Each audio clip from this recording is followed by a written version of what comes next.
Honorable members, let me remind you that the question before the House was that Parliament authorized the Minister for Finance to guarantee a loan in the amount of US $100 million from the Export-Import Bank of the Republic of China, Taiwan, by the St. Lucia Air and Seaports Authority for the purpose of financing the Hiranora International Airport Redevelopment Project.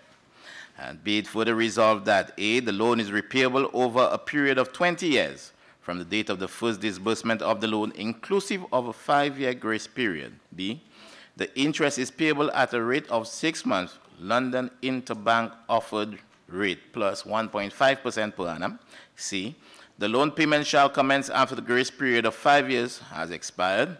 D, the interest shall be paid in the amount of US $2,195 semi-annually during the grace period, and thereafter at a 6-month London Interbank offered rate. And E, the terms and conditions proposed by the Export-Import Bank of the Republic of China, Taiwan are accepted. Honorable Prime Minister.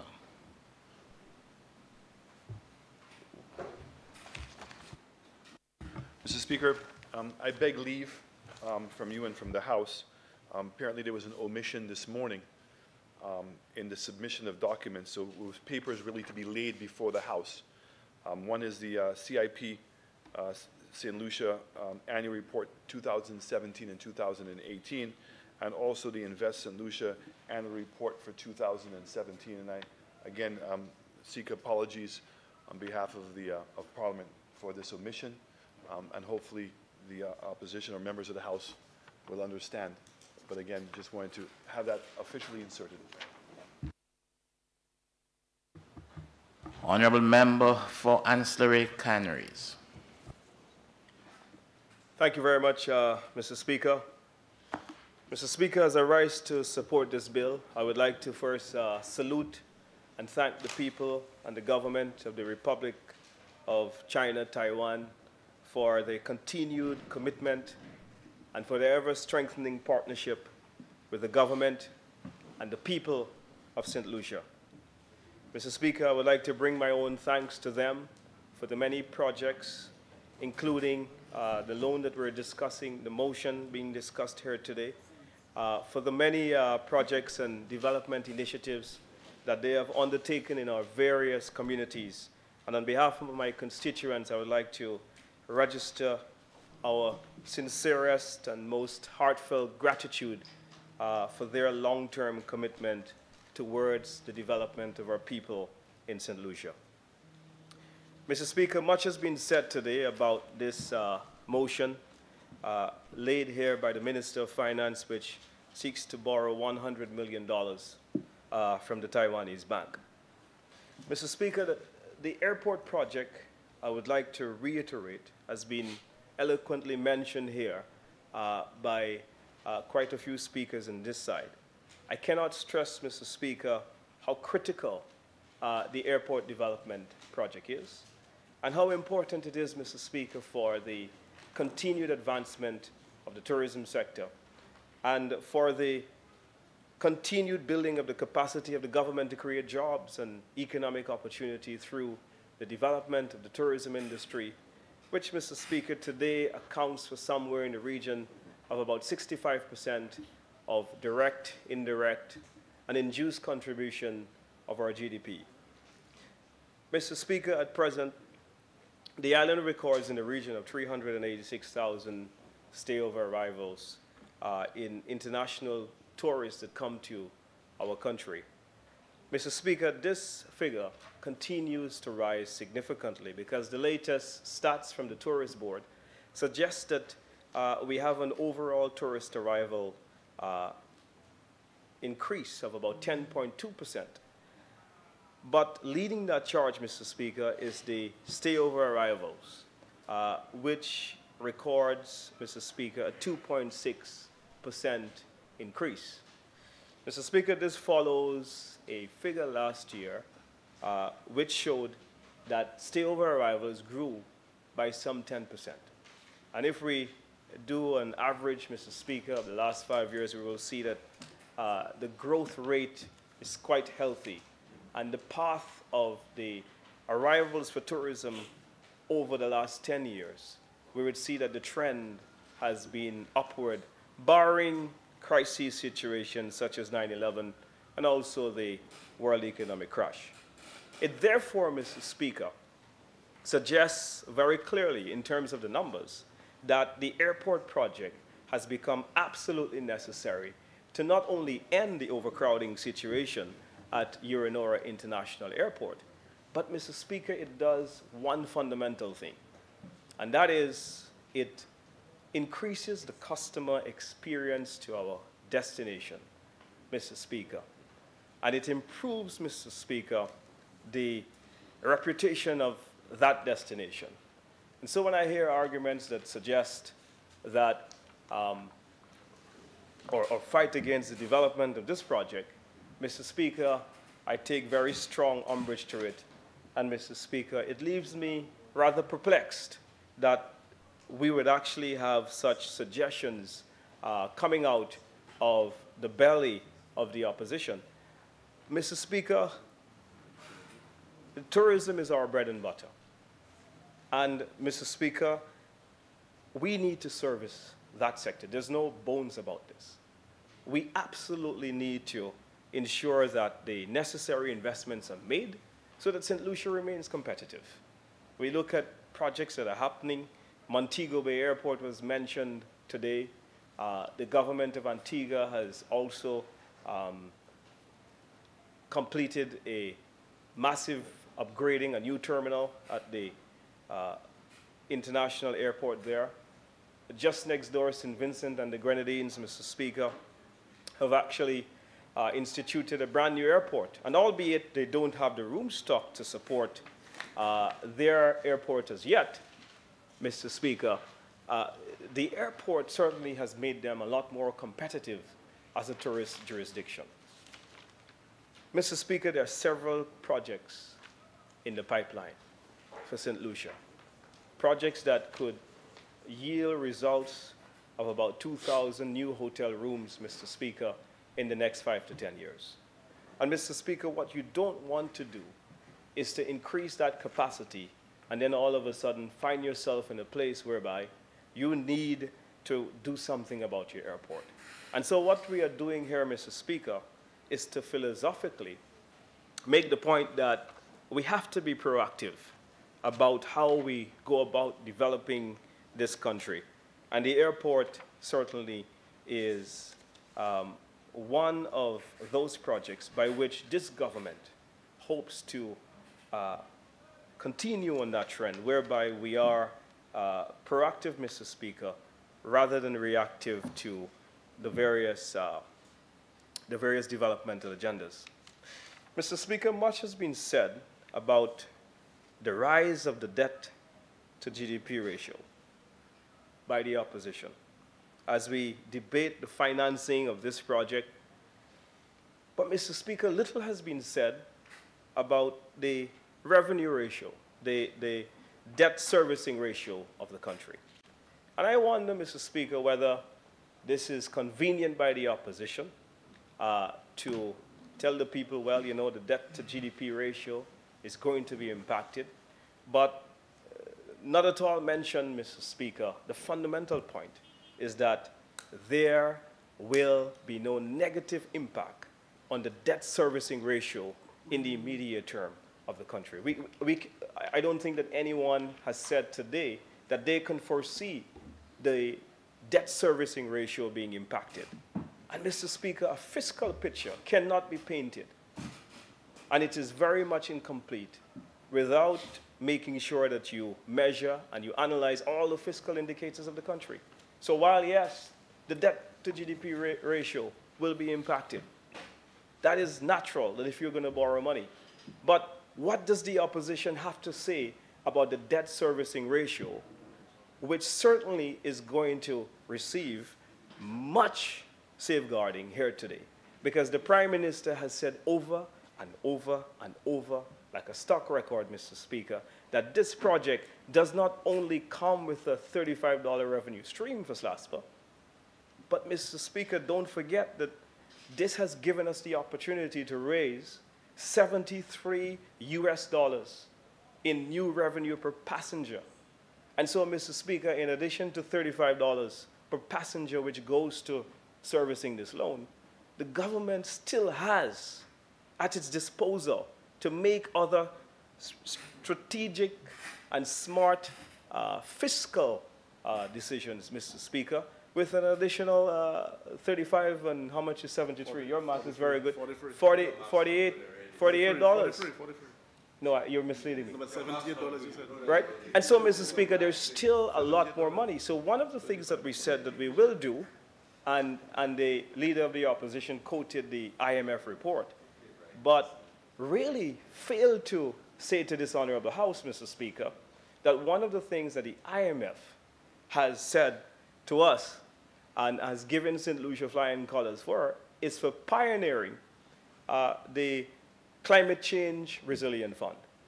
And St. Lucia is being used, Mr. Speaker, as a pilot project. Mr. Speaker, it is in his report, right? St. Lucia is being used as a pilot project, Mr. Speaker, in the, it is already a document of the House, so you figure it out. St. Lucia, Mr. Speaker, is already being seen as a project, Mr. Speaker, whereby the rest of the Caribbean will have an opportunity to follow. Many governments, Mr. Speaker, we've had the irritation of dealing with the administrative bureaucracy and responding to natural disasters. Mr. Speaker, in my own constituency, I can think of the road from Venus to Ancillary. Since Hurricane Tomas, Mr. Speaker, we have been struggling to restore much-needed infrastructure that are caused by landslides. And so, Mr. Speaker, as we go through the administrative hurdles with international donor agencies, one of the missteps we have seen in our financing and in the way we treat the fiscal space of the country is our lack of capacity, Mr. Speaker, to take action and to take action quickly. My information is from the Ministry of Finance, Mr. Speaker, our sinking fund has already accumulated $17 million. And this means, Mr. Speaker, that the liquidity of the country has been improved significantly, Mr. Speaker. And so while some of our friends on the other side are going to argue about, while some of us are going to argue, Mr. Speaker. Honorable member. Yes, the honorable leader of the opposition, please allow this. Very well. Continues. Yeah. And while, Mr. Speaker, some on the other side may argue about paying the money down on the immediate balances or the deficits that exist, Mr. Speaker, with a sinking fund, you have the opportunity, Mr. Speaker, to also make some interventions to cure national emergencies like responding to disasters. And so, Mr. Speaker, while you may have a situation here, Mr. Speaker, where we're talking about financing the airport, what we're doing here, Mr. Speaker, is bigger than financing the airport. Because with this, Mr. Speaker, it gave us the opportunity for government to deal with the wider revenue management of the country, to deal with the wider financing of major projects for national, economic, and social development which are required. But, Mr. Speaker, there are people who make pronouncements in the House, and they have very little understanding of economics or business or financing a government or managing it. And so, Mr. Speaker, well, and so we proved it the last time we came to this honorable House. Remember, there was a big pronouncement about the debt to GDP ratio. And the member for Labrie, and I'm not misquoting him, he said the debt to GDP ratio is so bad. But when they asked him what the GDP ratio, the debt to GDP ratio was, he couldn't tell us. He couldn't tell us, Mr. Speaker. And the gentleman, the gentleman from Mr. Speaker, on a point of order. So, Mr. Speaker. On a point of order, sir. You know, Mr. Speaker, the member for Ancillary Canaries is misleading the House. I never use any subjective words like very bad or bad. You say it's high. In fact, after the sitting of the House, Mr. Speaker, had he just done a basic search, but I said what the point of order is misleading the House. And what prudential limits set for developed countries? Like 40%. And for developing countries, 60%. That's what they consider to be prudent. So when the member stands in this House and try to ridicule proper economics and misrepresent and try to mislead the House into believing that I said what I never said, Mr. Speaker. Now, this is not a playground for children, Mr. Speaker, and I've said that before. Honourable Member for Library. No, it's not very bad. Honourable Member for Library, you stood on a point of order that the member is misleading the House. In other words, that he's saying something that you did not see, but you didn't tell me.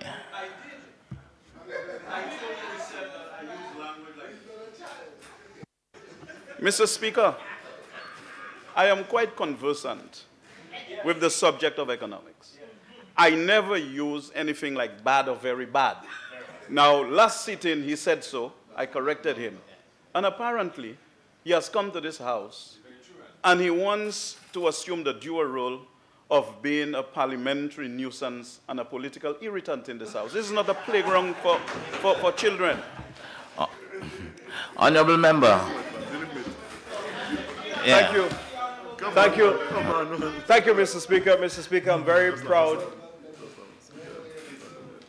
Speaker is not done. Honourable Member for Library. He is your colleague. Regardless if he's on this side or the other side, he is still your colleague in this House. Yeah. And in this House, the words that we use to describe our colleagues are not what you just said. So, I don't know if he wants to play the dual role. I asked a question, Mr. Speaker. But you didn't. this is your chamber, Mr. Speaker. If you want to withdraw. Yes, very well. I'm very obedient. Yes, very well. Thank you very much. Honourable Member for Ancillary Canneries. Continue, sir. Yes, I will. Because I'll write again. Yes. And so, Mr. Speaker, Honourable Member for Ancillary Canneries. We've gone that road the last time. And the member is taking issue with the fact that you keep saying that he's using some adjectives and adverbs that he did not use. and so, Mr. Speaker, So I'm just cautioning you that do not ascribe to the good member words like bad and very bad and good. Very well, continue, sir. and so, Mr. Speaker, Mr. Speaker, while I'm very proud of my youth, and I will not hold the honourable member's old age against him, what I will hold against him is when he comes to this honourable House and he doesn't know what he's talking about. And so, Mr. Speaker, I am not young enough to know, Mr. Speaker, when an opposition politician is bluffing the people. And so if you are going to make an assessment of a fiscal indicator, then the least you can do is to know when you say that the debt to GDP ratio is high, that you're supposed to be able to quantify high. And you're supposed to be able to tell us specifically where is the debt to GDP ratio today. And so it is with that same kind of mirrors, that same kind of duplicity, that same kind of misrepresentation of the facts that the opposition has approached this debate today, which is why I started out by telling you that they have come in and they have spoken about the debt, but they have mentioned nothing about the revenues, the new revenues which this project is attained as a result of this project. They have mentioned nothing about the impact, the positive impact this will have on the debt servicing ratio. Because, Mr. Speaker, they have come in this House and they have only got one thing, and that is to cause scare in this country, that is to fight everything we do, whether it is good that is to be an enemy of the progress and the development of this country. And I made that absolutely clear. So that is the fundamental point. That is the point that is being developed here. And so it's not that I wish to make the member look bad. I think the whole nation knows that he just uses big words, and there's no substance behind the big words that he uses. So, but I have a more substantive part of the debate to move on with. And so, Mr. Speaker, in keeping with his theme, Mr. Speaker, we have to come and we have to debate this with facts. And so, Mr. Speaker, the other thing that we see in the opposition's double standards, Mr. Speaker, is the whole question of public-private sector partnerships. And again, Mr. Speaker, more duplicity. So quite a few of the members, the two members spoken today, have had a lot to say. They have derided the government for not going with the PPP. But, Mr. Speaker, the philosophy is very simple. Why give other people things to do that you can do for yourself? And so what they are saying to us, Mr. Speaker, is allow foreigners to bleed us. They're comfortable with that arrangement. They're comfortable with people coming and extract and exploit the resources of this country, the assets of this country, Mr. Speaker, and get wealthy. But we, Mr. Speaker, on this side, we are committed to making sure that we make very smart and prudent decisions as it relates to where government should get involved and where government should not get involved. And so if we look at Lucelec, for example, it has been well established that in a sector like the energy sector, where it is profitable and where it is strategic for governments to get involved, there are three of our public sector agencies that collectively own 45% of Lucelec shares. And that has helped, Mr. Speaker, their own bottom line over time. And that is how you manage a country. When it comes to SLASPA, Mr. Speaker, as it relates to this airport, we see that SLASPA, Mr. Speaker, last year they turned over $6 million in profits. And SLASPA has had a consistent record, Mr. Speaker, of turning over profits. And there have been no shortage of management capacity, of building up the ports of our country, whether it's the airports or the seaports, Mr. Speaker. And they have proven, Mr. Speaker, that they can manage the resources of this country. So if they have shown us that they can, why should we take away the airport? Why should we take away the opportunity to gain more revenue? Mr. Speaker, we must also bear in mind that this country has a very narrow tax base. We must also bear in mind that very few people pay taxes. And governments are always on the hunt, Mr. Speaker, to find alternative revenue. And if you can, why give it away? Why allow people to bleed you? Why allow people to hemorrhage you? Why allow people for 30 years to make money on the backs of the resources of this country? And this is the fundamental thing. And so the difference, Mr. Speaker, the difference is, and I'm glad he brought up the issue of healthcare, is that while we have proven that we can manage airports and we can manage seaports with SLASPA, is that it has also shown with history that we cannot run our healthcare system and finance it with a profit. That is well known. And the results, including their own failed universal health care project, has failed. And including all of the initiatives that they have done, Mr. Speaker, have shown us whereby there is a dearth in the capacity of us to do it by ourselves. But when it comes to managing our airports, we've done a very good job. We are turning over profits. This initiative gives us a chance, Mr. Speaker, to look at the overall financing of our government, look at the overall financing to make strategic economic and social development interventions, Mr. Speaker. And so I want to, at this time, applaud this initiative by the Prime Minister. I absolutely commend him, Mr. Speaker. for the mechanism through which he has chosen with the cabinet of ministers to make sure that this project becomes a hallmark in the development of St. Lucia. Mr. Speaker, a lot has been said as well. Mr. Speaker, the Honorable Member for Castries South, and I'm going to defend my colleague, Minister, went on to state about why are we doing this while schools are being closed? Why are we doing, I mean, do we really have to go that low? Do we really have to be so petty in this debate?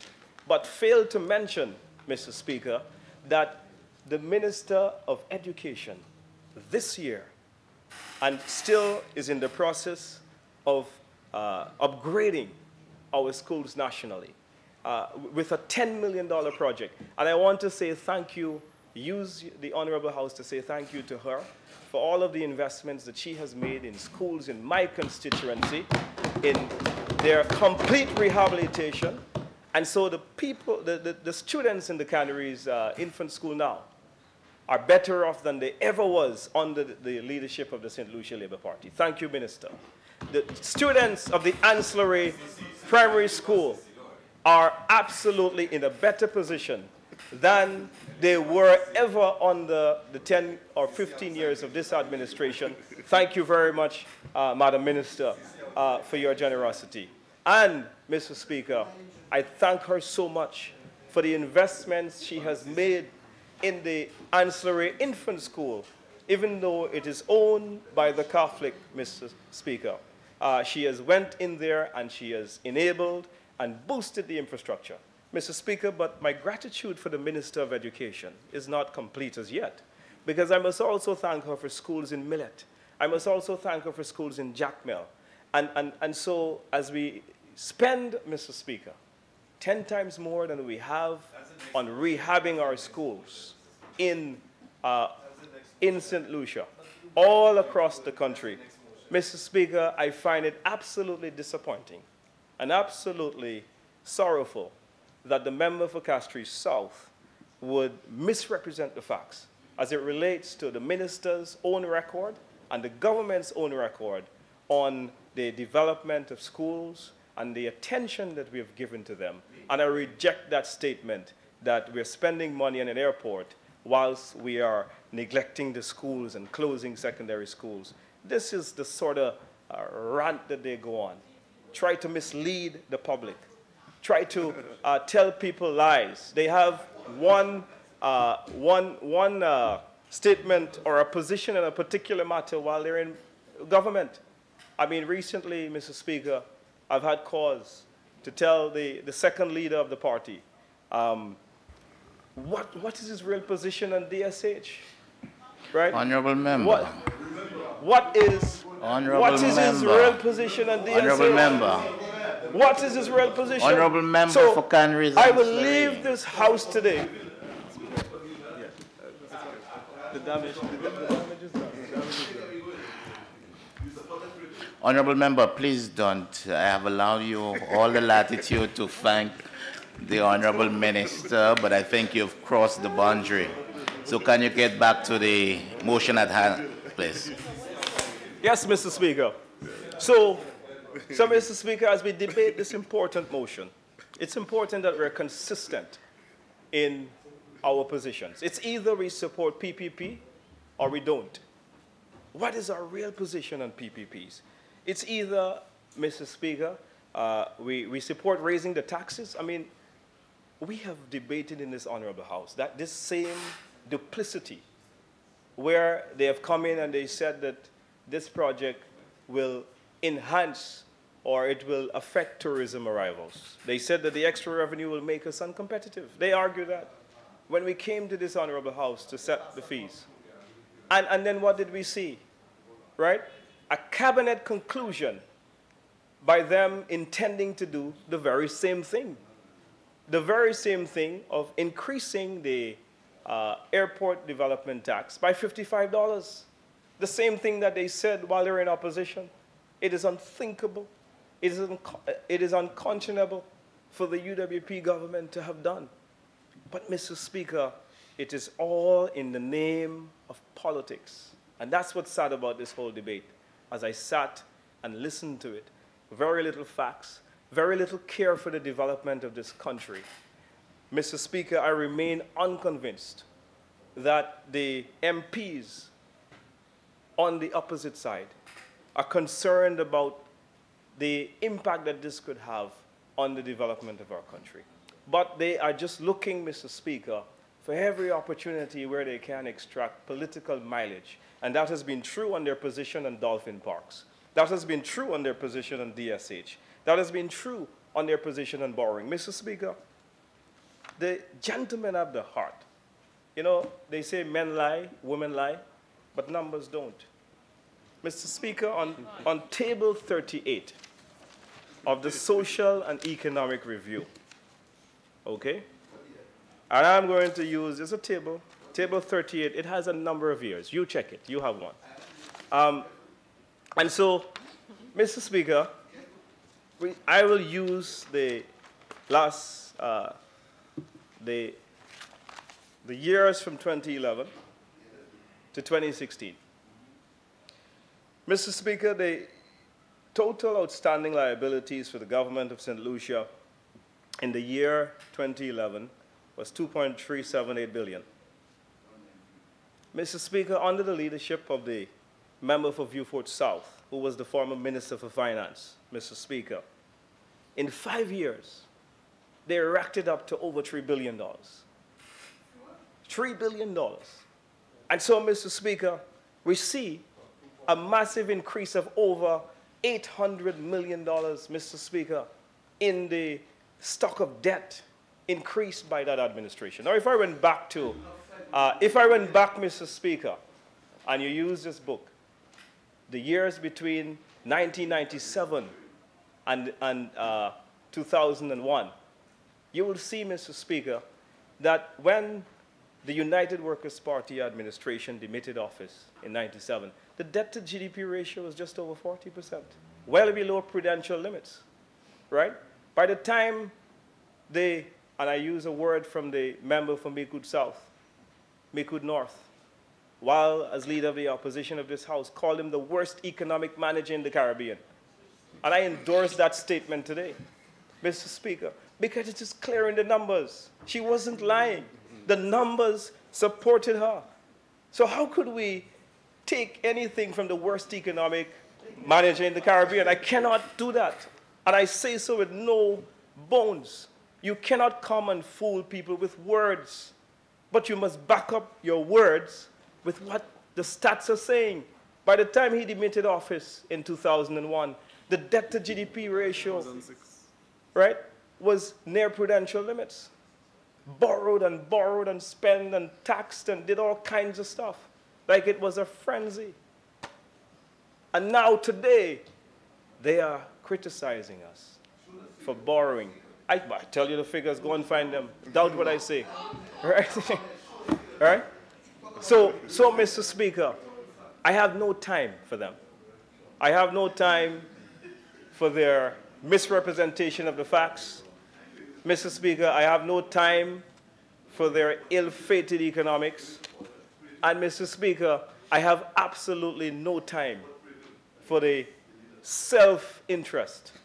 Mr. Speaker, what I have time for is for development. What I have time for, Mr. Speaker, is for creating jobs. What I have time for, Mr. Speaker, is building this airport so that we can become more competitive. What I have time for, Mr. Speaker, is to make sure that we do everything we can as a government to create jobs and to create more business linkage, Mr. Speaker, for the people of St. Lucia and for the economy of St. Lucia, for small businesses. That's what I have time for. I have no time to listen to the boring debates that come from the other side that are just talking, misrepresenting facts, that when you ask them to show you figures to back it up, they absolutely cannot do it.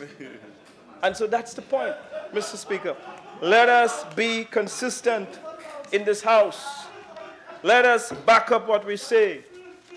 Let us show the numbers. You can't be criticizing us, and then you did the very same thing. In fact, you did worse, right? This is a loan guarantee. This is making sure that we institute a revenue stream to repay the financing. And the Minister of Finance has said so. And you know what? I suspect, Mr. Speaker, that it may have something to do with what has been said. Because I believe that not too soon from now, we might be able to rate Alan Chasney as the best MP Beaufort South has ever had. Thank you very much. Yeah. The airport is in Beaufort South.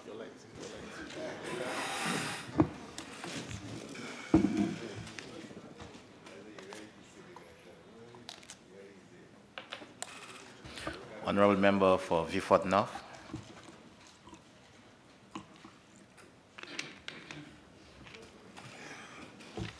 Thank you very much, Mr. Speaker.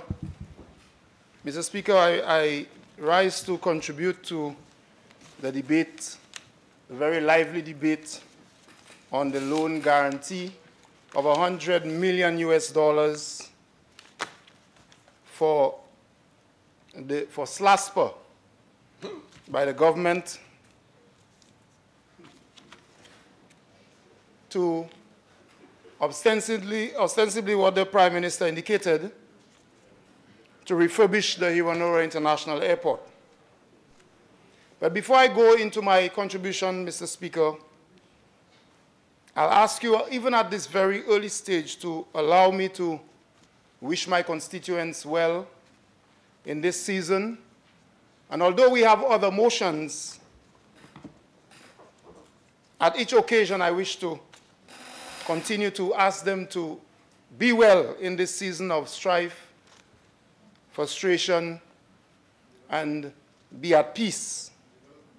I also wish, Mr. Speaker, to recognize that this is the last sitting of the Parliament, I hope. And in this building, I didn't know they were already demolishing it before year end. But for the year, I assume, Mr. Speaker, and I note, Mr. Speaker, that we continue to operate without a deputy speaker. I also note, Mr. Speaker, before I continue, that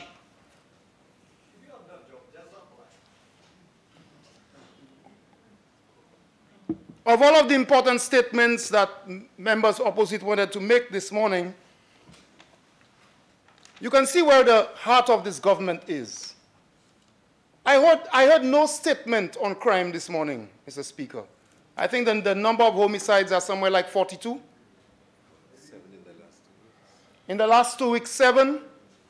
No statement on the victims or what the government feels for those victims and the country as a whole. That's not important. Laugh at that. Kenny can't, but I will. Anyway, Mr. Speaker, I want to speak on the justification that was presented by the Prime Minister for this $100 million guarantee. Because, Mr. Speaker, nous venons ici aujourd'hui pour demander Parlement, Jean Capé taxe en cette ici, through Parlement, pour garantir un loan of $100 million américains pour sortir de Buck Taiwan. And the Prime Minister said, and I agree with the member for Castries East, when he indicated that the Prime Minister in his justification spoke, in fact, gave a lot of stories. Parking of a 777, immovable obstacles, runaway and parking of planes, baggage carousels, breaches in relation to the ICAO standards and other requirements, hubs. A lot of justification. He calls it justification. The Prime Minister also said that it was important because they had already started to construct a road to make Choiseul and Labrie closer to the airport. That's really interesting, Mr. Speaker. Because before the protests of the people, there was no mention of any road being built to accommodate the airport. It's only after the DSH pronouncements and the protests of the people, we are hearing now that the road is not really for DSH but for the airport. It's very curious, Mr. Speaker. It is very obvious that the explanations by the Prime Minister have left out the essential details. And the Prime Minister tries to say that it is SLASPA who has the details. And my colleague from Castries South is correct. The Prime Minister and his government, all of them, want us to approve a $100 million loan, a guarantee for a $100 million loan, but do not want to give us the details.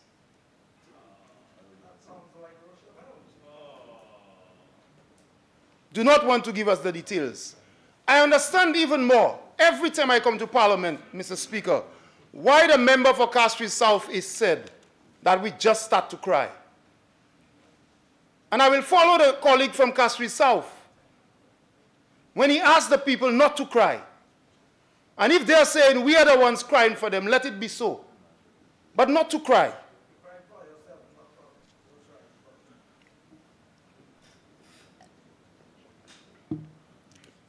Mr. Speaker, raison pour l'ONU, 100 millions de dollars américains pour dépenser, yo dit pour ranger rapport. Raison pour l'ONU, j'ai toujours, yo pourquoi ban nous ces détails là. C'est qu'on un job en sac. A job en sac. And when the member for Castries South asks the questions, they laugh. And the Prime Minister tries to stop him. Un job en sac. Et que vous voulez nous venir ici pour approve a job en sac. They want us to go to our constituencies and say, yes, they're building an airport, and therefore everybody should be happy. And our children, and the children of our constituents who will be burdened with the loan, with the responsibility of the loan guarantee.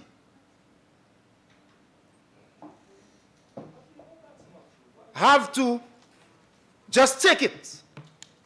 Children who are born today, by the time they are ready to vote, Mr. Speaker, they may be burdened with that responsibility. But they don't want us to ask questions. No concerns about the contingent liability of the government.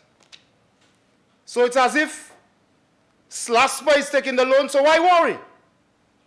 It's not the government that's taking it. It's SLASPA, so why worry?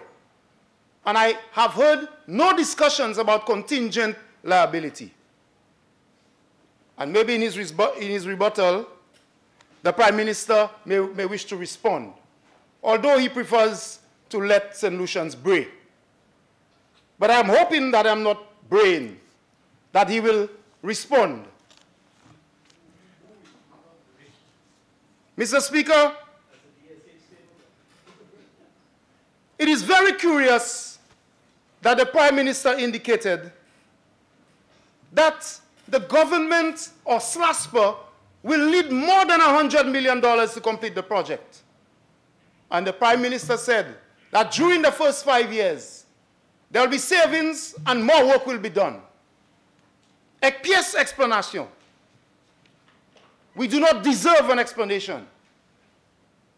That is the government that said they came to make things transparent. They are not going to borrow. Mr. Speaker, So I ask the question, what is the real cost of rehabilitating the airport? Our colleague from Kaspi South asked it. Qui ça qui real, qui coûte l'argent airport la coûté? Is it a case of starting the airport, getting money to start it, and in 2.5 years' time, 2 years' time, the real cost comes to Parliament? And is that a responsible way to operate? Is it a responsible way to operate?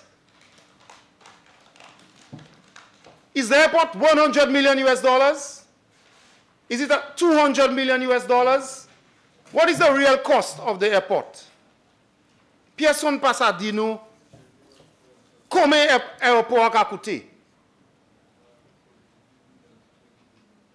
And there are no justifications for the relocation that have been provided to the public or to the Parliament.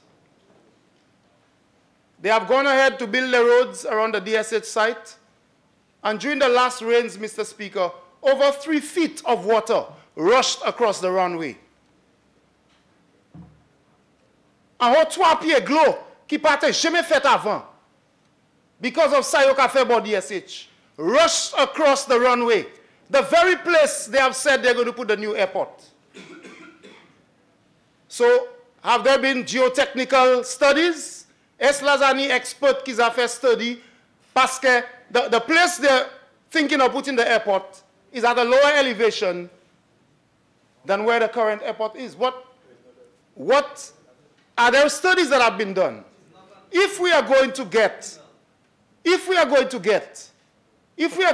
a guarantee for 100 million US dollars, don't the people of St. Lucia deserve details? They are putting the airport across the bottom of the base.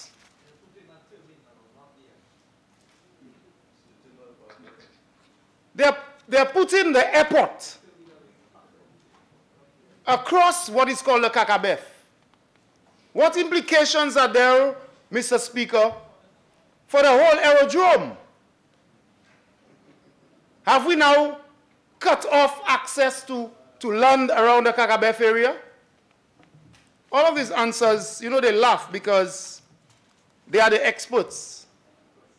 And we do not deserve the answers. As parliamentarians, we don't deserve the answers. So they laugh at those things. But I will continue to ask. So it's very clear, Mr. Speaker, that they are not, the money will not complete the airport. It's very clear. The Prime Minister said it. And so St. Lucians are being asked to take a jabber sack. That is what St. Lucians are being asked to take care of today. So there is no full disclosure, Mr. Speaker. The design will be disclosed in January, and the rest of the airport will be discussed at a later date. As my two colleagues have said before, Mr. Speaker, no tender documents, no public engagement, and therefore, this is being done in secret. Is it a secret deal? Who are the consultants who are working on the airport? How did they get their contracts? How many of them are from St. Lucia? C'est moun qui ka travaille à l'aéroport, qui design ces buildings là. Qui moun yo ye? And we have said before on this side of the house that so many things in here remind us of the previous attempt by many of them to construct the airport. So, Mr. Speaker, it is questions. But if it's the same plans, say so.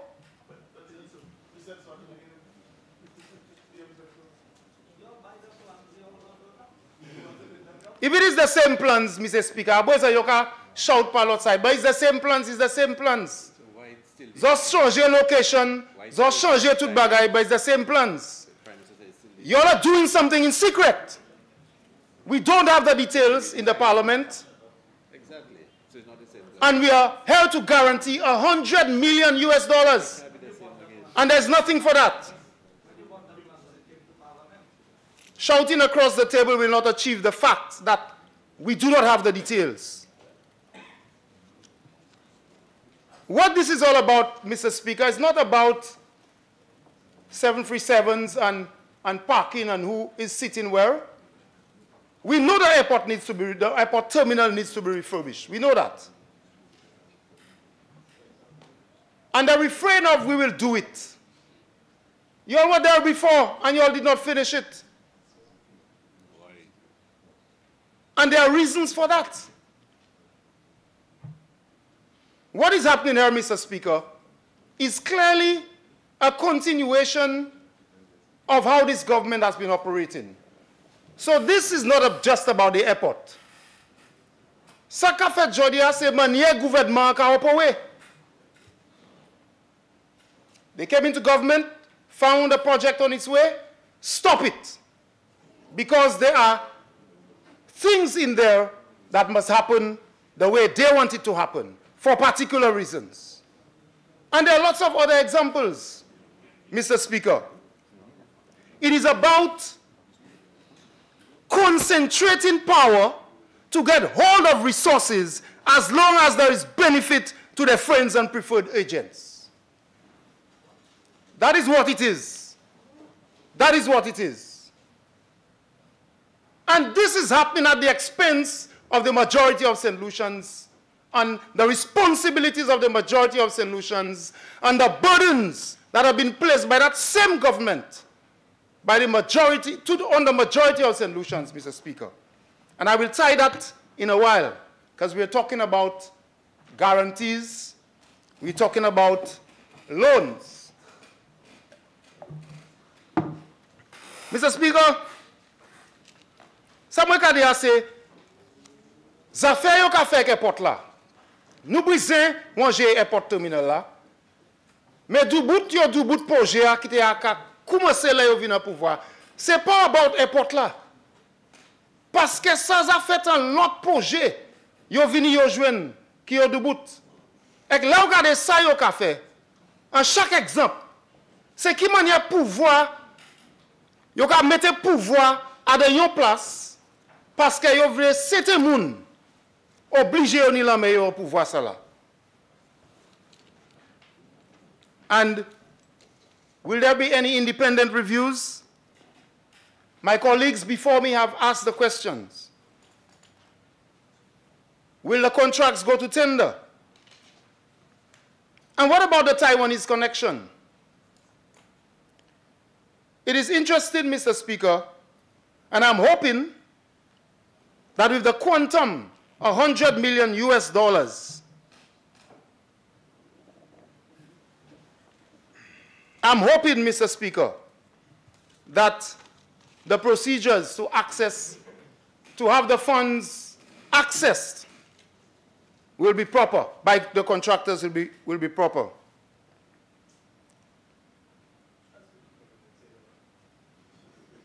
It's going to be very interesting to find out whether the taxpayers of Taiwan, through their agents, will go through the kinds of things that we saw happen in the Taiwanese fund scandal of the past. A matter that remains unresolved, Mr. Speaker.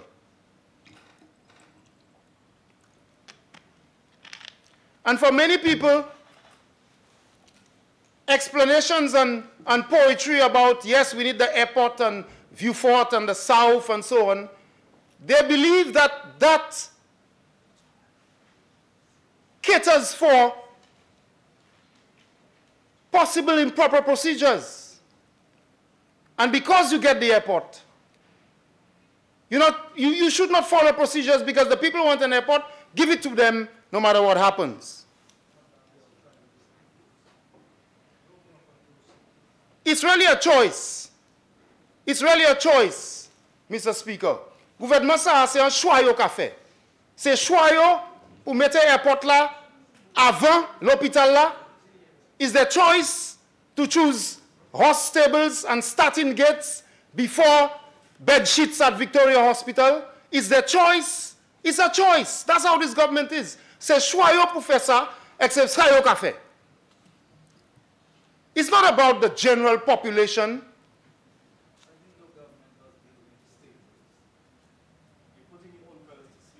It's the choice. Mr. Speaker, the choice is also to squeeze the working class people, the public servants and all of them. Their strategy is to put a sieve in the funnel that is so challenging that all you get is trickle down. And the people who are getting the trickle down is the real ching-ching they get in the pockets. And the dollars are remaining in other people's pockets. The ching-ching they spoke about, that's what it is. And they spoke about employment. The Prime Minister said, employment. The airport will bring employment. Oh, they like to say that to the people of the South. I wonder how many people, and you know, they used to say, Mr. Speaker, that the DSH project is the biggest project that St. Lucia will ever see in the South, and it will employ hundreds of people and blah, blah, blah. When the horse racing track begins, young people from everywhere will be employed. Mr. Speaker, all of us will be happy for employment. But just as the Prime Minister says that the airport will be a big magnet for employment, he said the same thing about the horse race course. He said there will be 800 people employed. That's what he said. In many places. I'm just showing you that those things are used to bluff people. The Prime Minister said in many places that 800 people will be employed in building the racetrack. 800. That's what he said. That's what he said. Did that happen? You would stop crime, more people did. Did that happen? Est-ce la teni 800 moun ka travay an le racetrack la? Est 800 moun te ka travay an le racetrack la? You stop crime? You stop murders? You said 800. You said 800 in constructing the racetrack. 800. So si ou misspoke encore, di ça? Ou ben, si c'est mensonge, massav? Ou ben, si c'est kwenad? 800 moun zodi. Combien moun, est-ce la teni 800 ka travay? So they use those things, Mr. Speaker, to aggrandize, you know, to beat chess. 800 people will be working.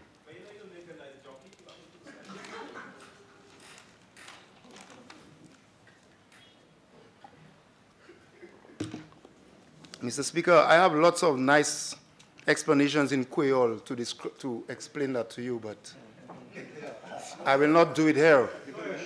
Give it a shot, give it a shot, give it a shot. I will tell you what kind of jockey I would make. Give it a shot. I will tell him what kind of jockey I would make, but let's go.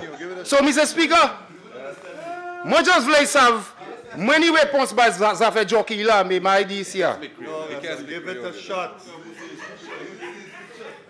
So what guarantees are there? Give it a shot.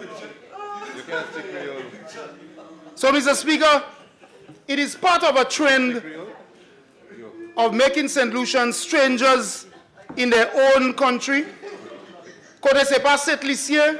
Honorable Member, Catherine, you fought enough. Honorable members, you're all definitely mad. I'm not hearing the honorable member. I'm a jockey, eh? Honorable Member, you fought enough. Continue, sir. Thank you, Mr. Speaker. I know the member wants to stop me, but So, Mr. Speaker, ça m'a dit assez. Là, yon ka vini faire pour mettre. Alors, quantité de monde qui a travaillé en ces places-là. C'est là yon affaire. Pour qu'on ait évidence là, qui c'est moun yon ka dit ka travaille là, ka travaille. Premier ministre là te dit 800 moun ka fait restructure là, c'est ça il te dit. 800 moun. Moi je te kay là te kay ni combien truck moun ka sort tout partout.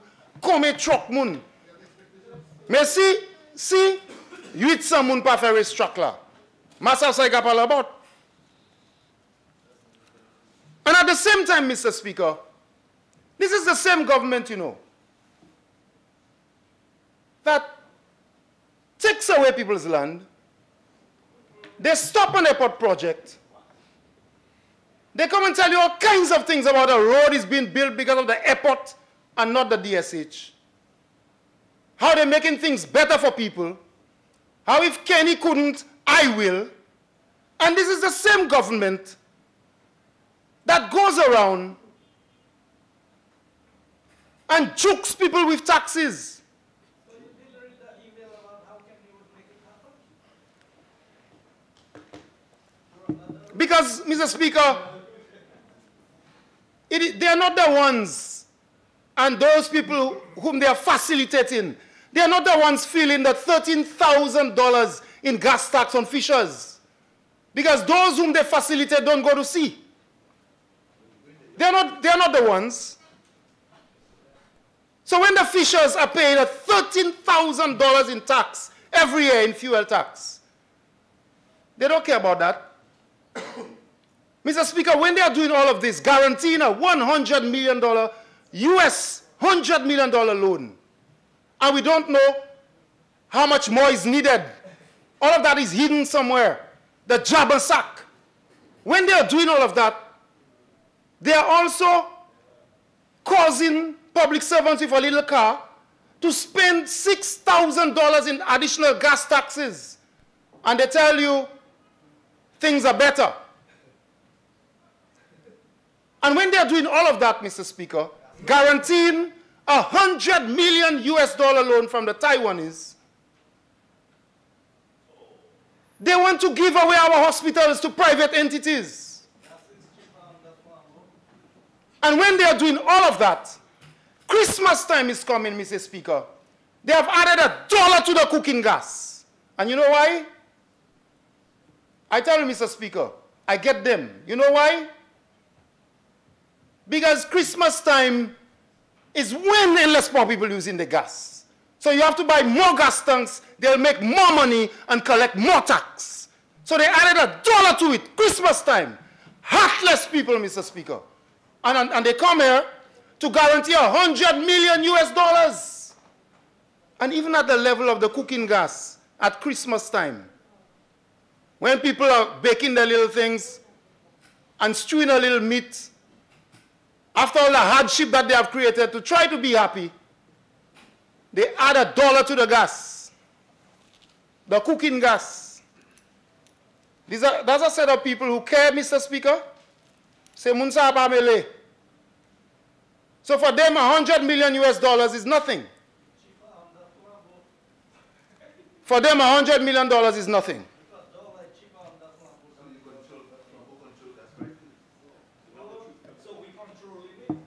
So, Mr. Speaker, what I want to say is this. The working people of St. Lucia are the ones carrying the burden of the excesses of this government. It is the middle class, some people call the middle class, who are becoming the working poor in this country, Mr. Speaker, because of the policies of this government. They have come here to guarantee $100 million US, and they believe it has no impact on the economy in terms of who may pay for it. I guess they can control all flights for the next 20 years. I guess they can control the St. Vincent Airport that American Airlines will now land at in the next few days, or if it has done so this week. I guess, Mr. Speaker, they can control all these vagaries. All these vagaries. Anything different you do. Everybody gets a new flight. And so, Paying for it, and you're paying and so, Mr. Speaker, I believe it is reckless. And while the process to renovate the Hiwanura Airport was in train, the other thing of saying, we will do it. You all couldn't do it. We will do it. I'm waiting for them, you know, because I have about 50 projects that they started that they couldn't finish, many of which we had to come and finish. So this thing of you all are the implementers, you all are the workers. You know what they are workers for? They are workers to benefit their chosen group of beneficiaries. That's what they are workers for. But they're not workers for the $150 gas that people are being charged. They're not workers for the fishers who are paying $13,000 extra in gas taxes. They're not workers for these people. The people who are losing access to their lands, they're not workers for these people. But they boast they are workers. They know who they are workers for. They know who they are workers for. And so, Mr. Speaker, because of the recklessness, because this is a jab and sack, they are actually going to vote for something that they are showing they know nothing about. Maybe they know it, and the rest of St. Lucia don't know. This is the redevelopment of an airport where they have come and not given us the true picture, the total cost. And I agree with my colleague when the member from Choiseul always says things like, either he's not a politician, or what he said, he don't trust politicians, words to that effect. He don't understand politicians and so on. I don't know. I know this man for a long time, but that is something I hate. I really don't like to hear those things. That's his view.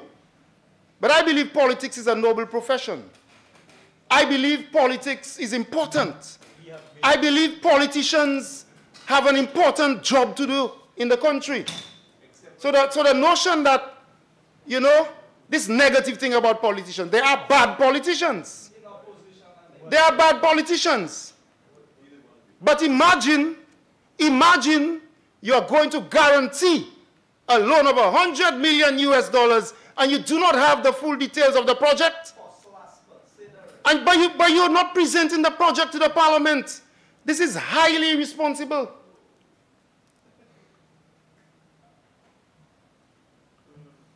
So, okay, it's for SLASPA. Let's take that line before I go, Mr. Speaker. So you have no right to ask anything. They're shouting it's for SLASPA. Okay, it's for SLASPA. It's for SLASPA. So it's our responsibility. We guaranteeing it, but we are not to know what SLASPA, we are not to know the details. That's what you all are saying. That's what they're saying in this house. It's not our business. It's not, forget about us. It's not the business of the people to know. That's what you all promised them. That's what you all promised. Jabba sack. Job in Haiti. I don't know what reflections you have on Haiti. Job in Haiti. Can you imagine you saying that? Job in Haiti. Haiti is a proud country, a country that led the freedom of black people to Saint Louverture in this whole hemisphere. Are you talking about job in Haiti? Honorable member. How many minutes, sir? I ain't letting them escape, you know. Honorable member, I will so indicate. I'm just saying you don't be straight. Stay on focus. Yeah, but honorable member, remain focused, sir. Thank you. I'm very focused, but I'll end on this note, Mr. Speaker. I will say it's a job sack, not job in Haiti. Haiti is a proud country. They have their challenges, but we ought to be proud of Haiti, and we should thank Haiti. Disrespectful. You know what, Mr. Speaker, I'm proud of? I serve the Lord Jesus Christ. The way he's speaking, I don't know who they serve. I know that Lord Jesus Christ is God and Lord. That's what I serve. I don't serve any other people who put in yellow flags on poles. So when he said something about Haiti, I don't know what he meant. But those little insinuations are important to point out in the house. Job in Haiti. I serve Jesus Christ and Lord, not the one on the poles and sweeping the streets in the city of Castries. There where I've asked you not to go. Thank you very much, Mr. Speaker. I will get emotional on the Haiti one. Because, you know, these are little subliminal messages that we throw out. So, Mr. Speaker, unless, I'm not on nerves, sir. Unless, Mr. Speaker, this government will tell the people of St. Lucia, these gens cette ici, qui ça a fait loan airport ça about? These gens cette ici, qui ça whole bagay, jabasak, deal, qui nous pas savent about? Yo gale pour golon ek moun pas savent qui ça qui en sac là. Yo même ka dit, Mr. Speaker, that yo pas, ça pas tout l'argent pour airport là. Ça pas tout l'argent pour airport là. Ça va tout l'argent pour airport là. I thank you, Mr. Speaker. There'll be another opportunity to speak on those matters in a while. But I thank you very much, and I cannot, like my colleagues, support this $100 million guarantee. And Mr. Speaker, you know what it has done since they came into office?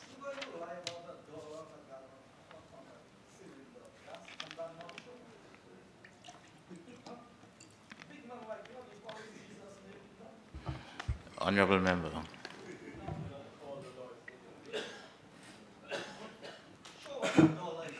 So, Mr. Speaker, since they came into office, they have committed or borrowed a total of $814 million in the budget and outside of the budget.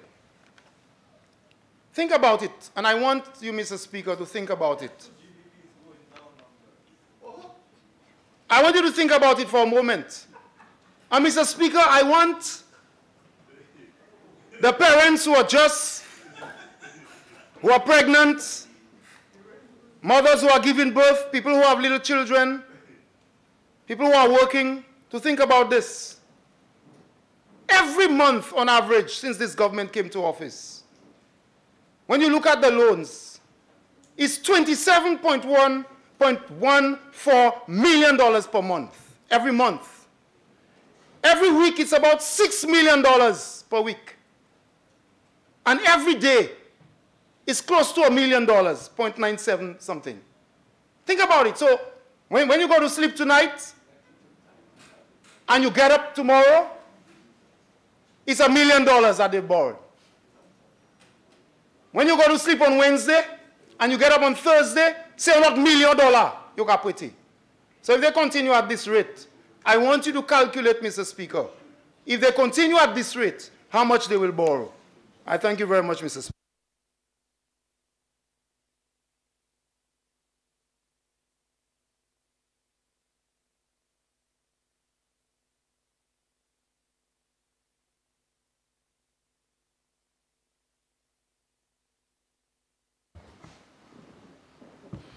Honorable member for Soufrière Fonseca.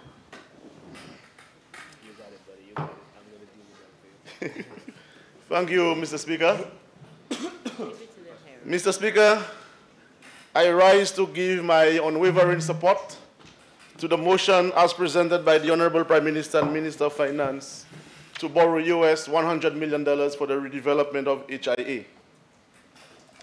This, Mr. Speaker, I believe validates that we are delivering on the mandate which was presented by the Honorable Prime Minister in the Appropriation Bill of 2018-2019 under the theme, Building Resiliency Today to Secure Our Future.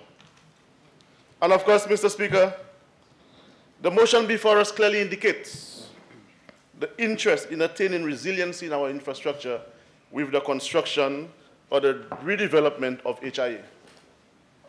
I must say, Mr. Speaker, we have been entertained and amused this afternoon by the members opposite.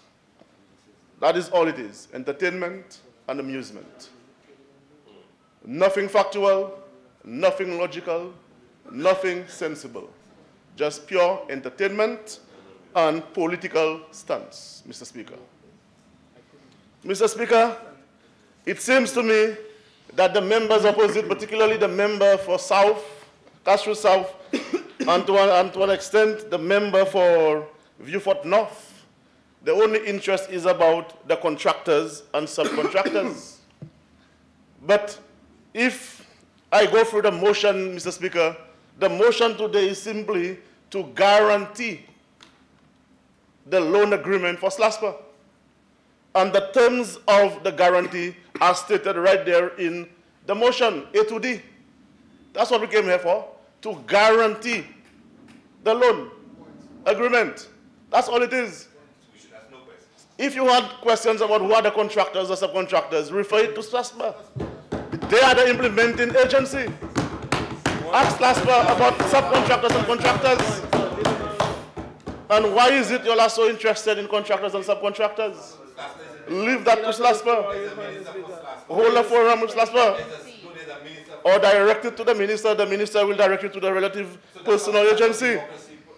Mr. Speaker, the only good thing we have heard from the members opposite today is the fact that they agreed, they are all in agreement that the airport redevelopment is a must. That we must undertake the redevelopment of HIA. That is the only good thing we've heard from the members opposite today, Mr. Speaker.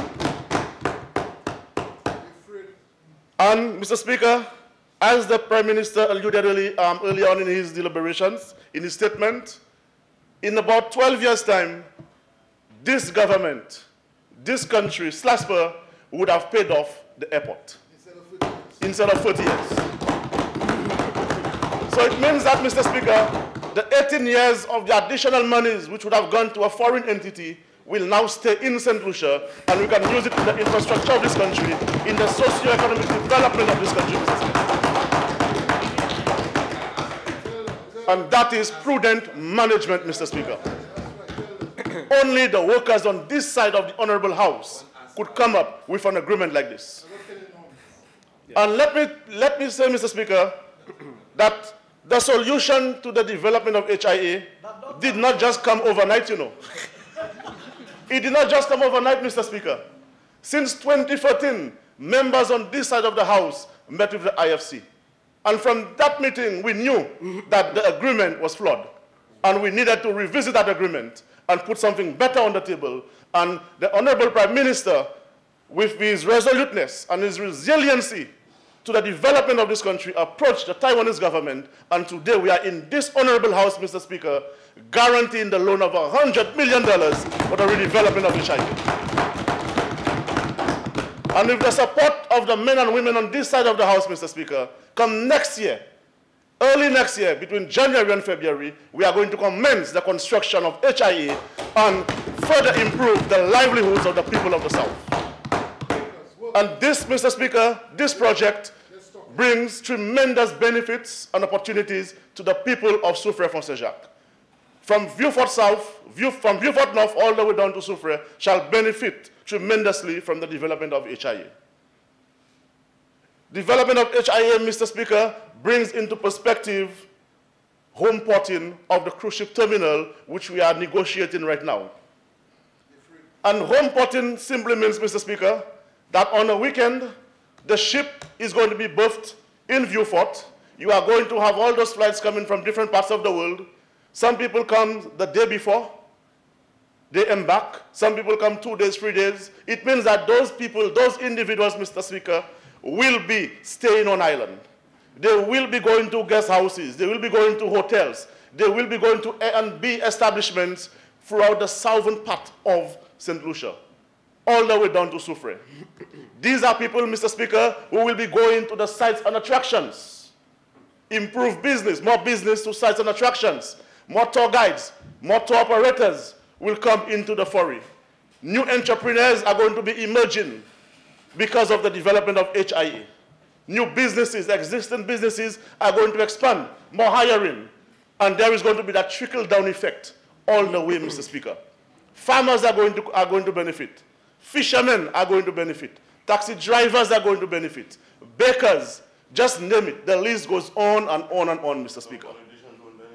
The list goes on and on. And this is a project that I have to stand on the floor of this Honorable House and support it on behalf of the good people of Soufrière and Fonséjac and the rest of the people in the south of the country, Mr. Speaker. And I want to commend the Honorable Prime Minister and the government, the members on this side, for standing with the Prime Minister and ensuring that we are in this Honorable House today to guarantee this loan for the development of HIE.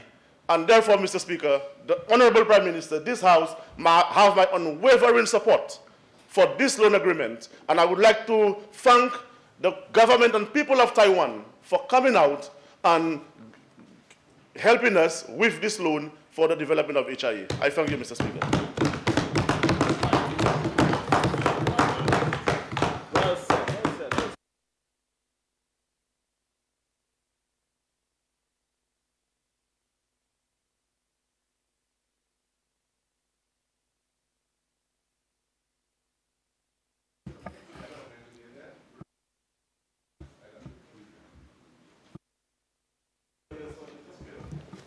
Honorable Member for Pavono. Thank you very much, Mr. Speaker. Mr. Speaker, I rise to give support to this motion because I believe, Mr. Speaker, this project is a project that has been in the making for a very long time. And as we have promised that we would deliver in seeing that this project is implemented. Mr. Speaker, when I listen to those on the other side, I ask myself, are we serious in this honorable House? And I ask that question, Mr. Speaker, because here it is, we have a government that is delivering on our promises, and we're being criticized. We have a government that's delivering on what we told St. Lucians that we are going to do. We're going to deliver. And here it is, you're being criticized. Mr. Speaker, please allow me, Mr. Speaker, to go back to memory lane. To go back to the many presentations that have been made by those opposite as it pertains to the development of the Hironora International Airport. Mr. Speaker, in 2012, 2013, the Honourable Member for Vieux-Fort South, in his budget presentation to this Honourable House, 2012, 2013, the first budget presentation, Mr. Speaker, after the elections, said in this Honourable House, Mr. Speaker, and I quote, Mr. Speaker, and you're speaking to the then Speaker, in our early life, and he's referring when he was in opposition, this government said in its blueprint for growth the following: on assuming office, our government will immediately revisit the issue of the redevelopment of the Hironora International Airport and will undertake the following. And he gave a number of areas, according to him, that they would review. And one of them, Mr. Speaker, is review any financing arrangements entered into by the United Workers' Party government. So the question is, Mr. Speaker, you had a right as the new government to review the financing arrangement which you received, which you got. You inherited it to build the airport. In 2012-13, you said you're going to review it. You promised you're going to review it. So now, you want to tell us what to do? The people have elected us. We are going to review it. We are saying, Mr. Speaker, how we believe we want to develop this airport. You had the right to do it. You did it. You did it, Mr. Speaker. He did it. Mr. Speaker, he went on in that budget presentation to say that the tax was unconscionable. Not one block has been built underground to justify the tax. Mr. Speaker, he said so. And he also said, Mr. Speaker, he also said that he received in a lockbox almost 17 million US dollars, and that lockbox would stay locked, Mr. Speaker. That's what he said in 2012, 2014. So, Mr. Speaker, as a government, what are you telling us? We are saying now we are reviewing the arrangements. We are not comfortable with it. And you heard the member for Soufriere, for Jacques, saying that even before we came into government, we met with the authority and said we are not happy with the arrangements that was being proposed. We said so. So if you had a right to do what you did at the time, why you want to tell us what to do? Mr. Speaker, again, talk and more talk and more talk. In 2013-14, Mr. Speaker, he came again in this honorable house to speak about the HIA, page 44. And he said, Mr. Speaker, in that presentation, there will be three critical components. Three critical components, Mr. Speaker, in the restructuring of the airport. Three. The first one, he said at the time, was to build a runway.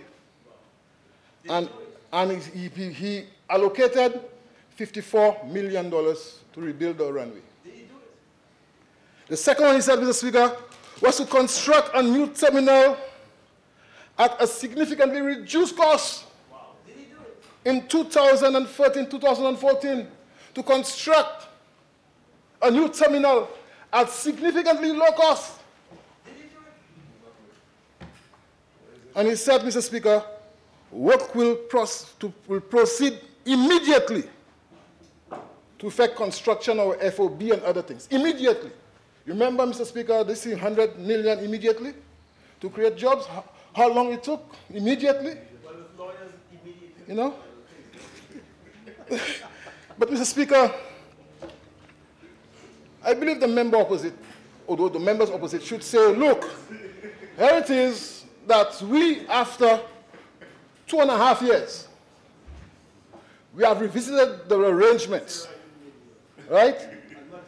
And we see the need, Mr. Speaker, for us to go out there and to get the loan to build the airport. Because, Mr. Speaker, we have debated, I remember in the lower house, debating the Hiranora redevelopment bill, Mr. Speaker, and I spoke to my uneasiness with the provisions that were proposed by the government at the time as it pertains to the Hiranora International Airport Development Act. And when we look at section, Mr. Speaker, section part 3, fees and charges, we were giving away the assets of St. Lucia. That's what we were doing, Mr. Speaker, giving away the assets of St. Lucia. And to me, it makes more sense, Mr. Speaker, for us to implement the project in a manner that St. Lucians can benefit. And that's what we're doing here today.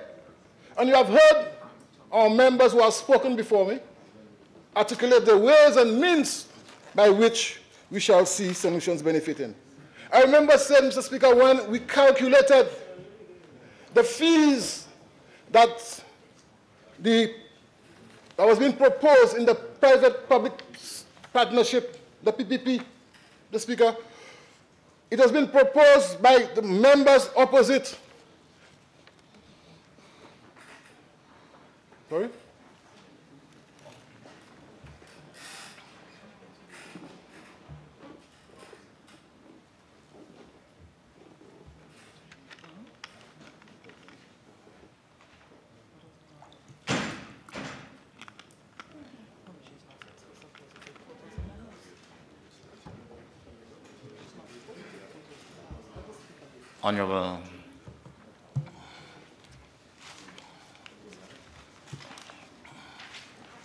Honorable member for Mekong North,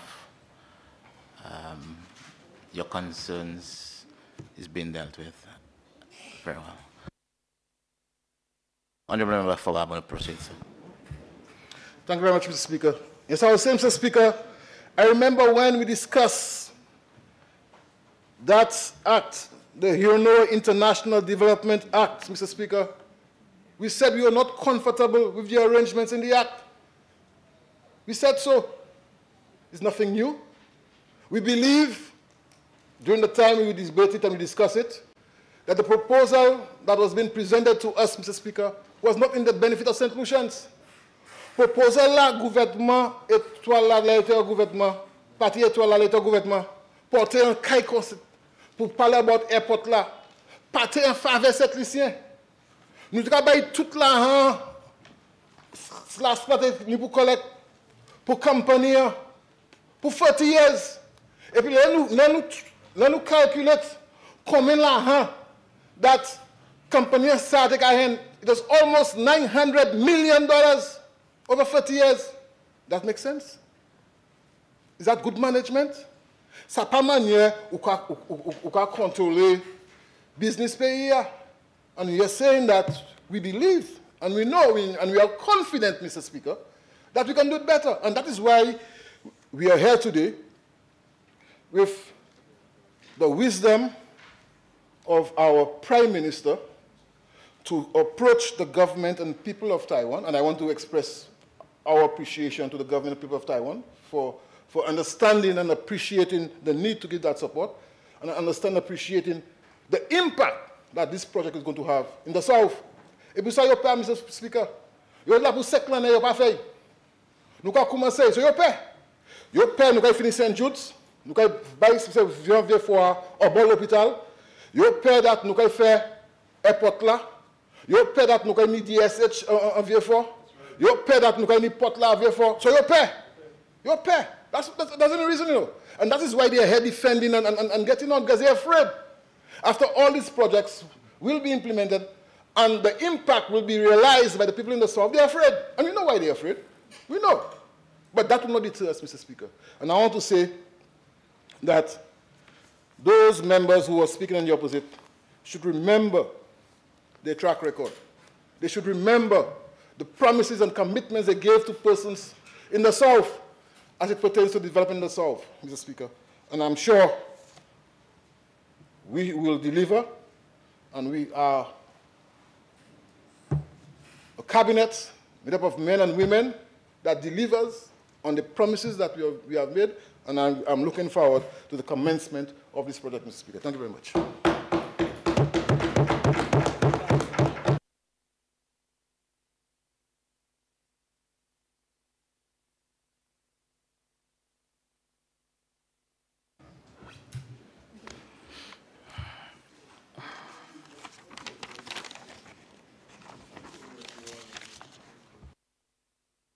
Honorable members, no one moving to, then I will.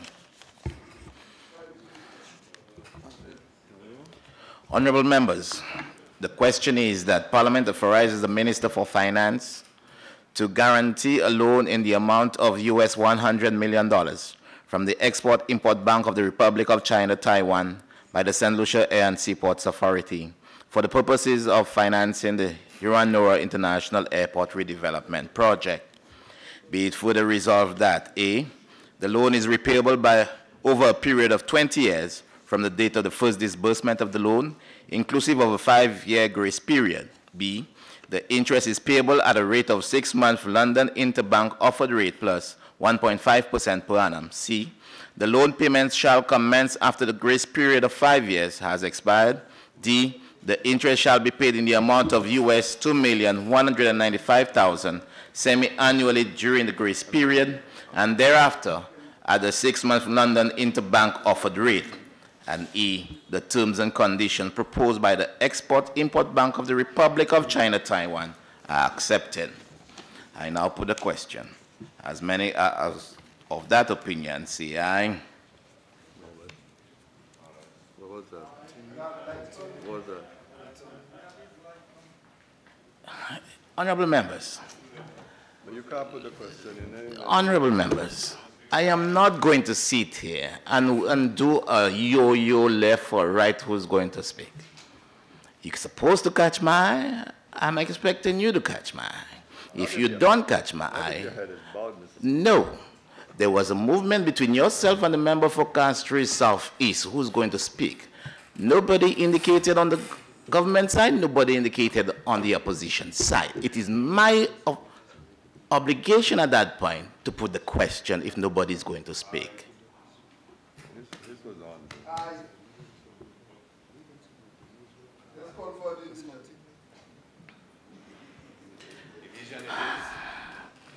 Honorable member for Castries for Vieux South. You may proceed. Yes, thank you, Mr. Speaker. Thank you. The only problem, Mr. Speaker, of course, is that you would have closed the debate without the closing remarks coming from the member for Mico South. But usually it is under the rules. Usually it is under the rules. Mr. Speaker, I think today there will be some individuals in this House who are exceedingly happy, who are very, very happy. For one thing, the member for Mico South would be exceedingly happy because he is now fulfilling one of his major ambitions, a major dream. Unequal, I suspect, would be the pleasure and joy and happiness of the member for Castries Southeast. As one of the principal architects behind the first episode of the reconstruction of Hiwanora International Airport, he now has a second bite at the cherry, another opportunity.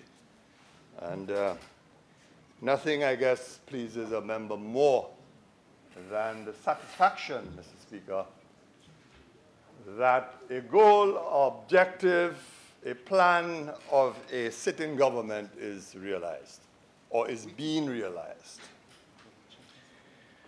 Of course,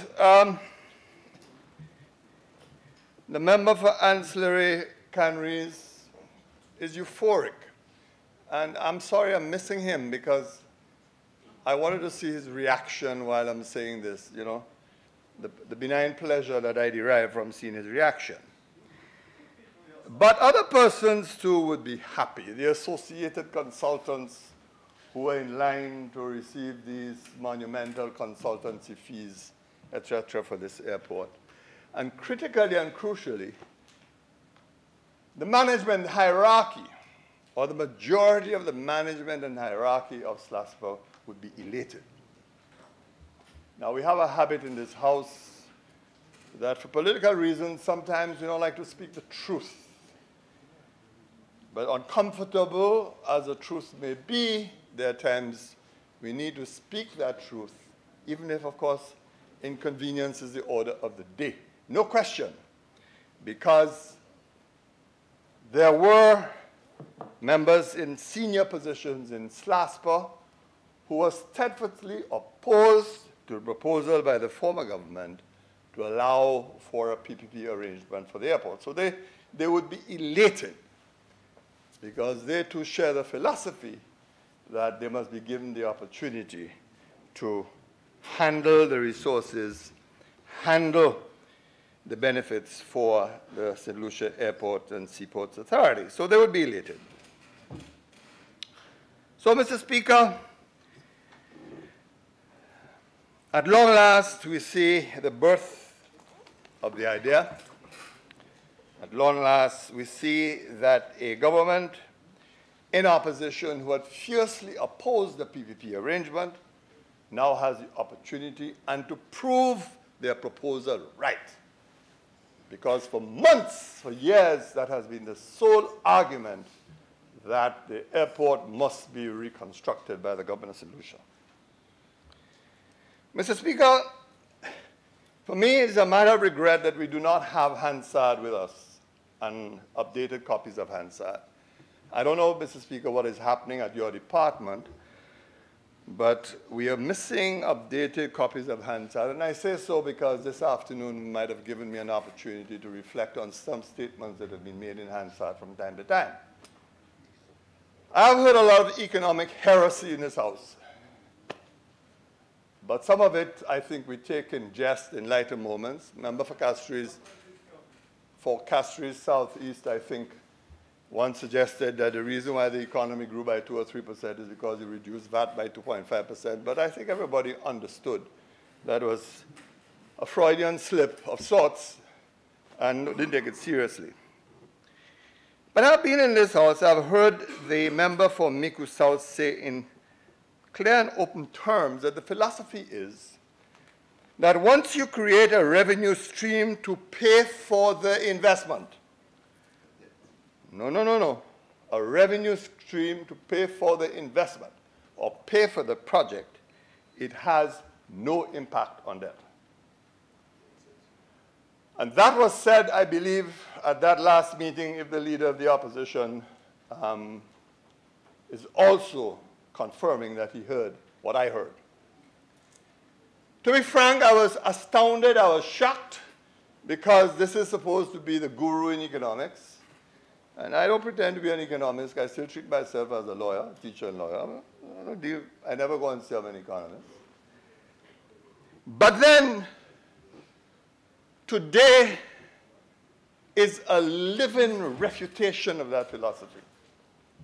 Because when the airport was first touted as a project by this government, the member for Migu South extolled the idea of the lockbox arrangement and said there'll be no need for a guarantee. That's why I needed Hansard, Mr. Speaker. That's why I needed Hansard. There will be no need for a guarantee because we'll have a lockbox arrangement. The lockbox arrangement will pay for any loan or for any debt. Today, what do we see? We see in the House that you have a lockbox arrangement in place, ostensibly for the airport revenue. And then, second element, we now come into this House to ask for a guarantee for SLASPA. Now, I just want to reflect a little bit on two aspects of this. The first thing is SLASPA itself. I don't have updated figures over SLASPA's financial performance. I do not. I believe there is something that is recent. But I'll say this. When I served in the former government, there were some agencies that flatly, some banks and agencies that flatly refused to approve any loans for SLASPA. I'm fully aware, for example, that SLASPA had to close down its account at a particular foreign bank because of the refusal of that bank to allow SLASPA to continue making use of the financial arrangements with that bank. The Agence Française de Développement, Mr. Speaker, together with the then government, fashioned a project to deal with the sewage problem in Castries. It's no secret that we have a ticking time bomb in the Castries Basin. It's a very, very serious matter. Sewage, of course, finds its way into that basin on a daily basis. And the former government had entered into negotiations, completed negotiations for a treatment facility to be constructed at some point at Vigi Point. This government decided that that really was not a good site, but that's not the point. That is not the point. Agence Française de Développement refused to approve a loan for SLASPA. And when the government protested because of the historical relationship with the French, because of the historical relationship, Agence Française de Développement, Mr. Speaker, decided that it would make the money available to the Caribbean Development Bank, and the Caribbean Development Bank will then unlend the St. Lucia Air and Seaports Authority, and the government of St. Lucia would provide the guarantee. I think we demitted office at that point, but my memory cannot be 100% accurate of the chain of events. But I make those points that in going into this arrangement, obviously our eyes have to be wide open. And very clearly, a judgment call will have to be made on SLASPA's financial competence, its ability to manage this loan, and that there are no issues regarding its future sustainability. So certainly, if we had had those financial statements, I think, that would have been very helpful as we consider all of these factors. Where it would have led to eventually is highly debatable, but my point is that in any request for a loan to guarantee a loan for SLASPA, although it is a contingent liability on the state, Parliament needed to have had an updated statement on the financial competence, financial ability, financial sustainability of SLASPA. We have not had that.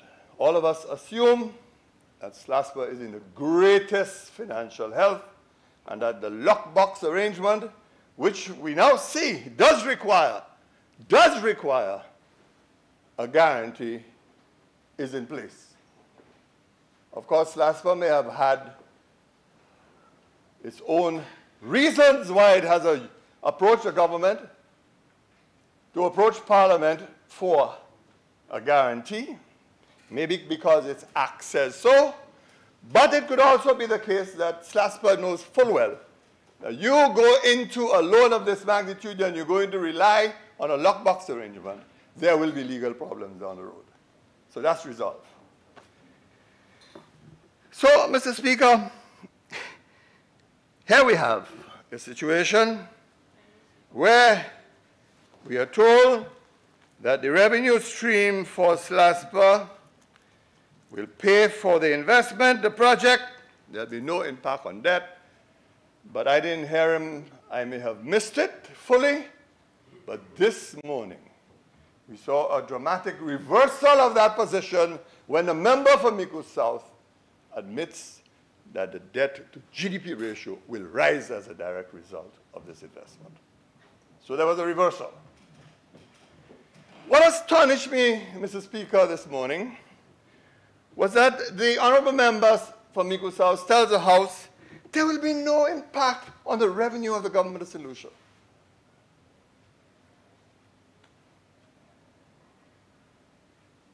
I don't know what that means. I mean, there had been no impact on the revenue of the government of St. Lucia. The current arrangements, or the arrangements until recently regarding the payment of airport tax, and I know that the member for Castries North knows that very well, meant that part of the revenue raised for the airport taxes as a whole, part of that revenue had to go to the state. Now, you may want to argue it's called airport development tax and therefore it's a new tax separate and apart. But the reality is that the state will be denied access to an important stream of revenue by these arrangements. But we have 20 years. The proof of the eating is in the pudding. Mr. Speaker,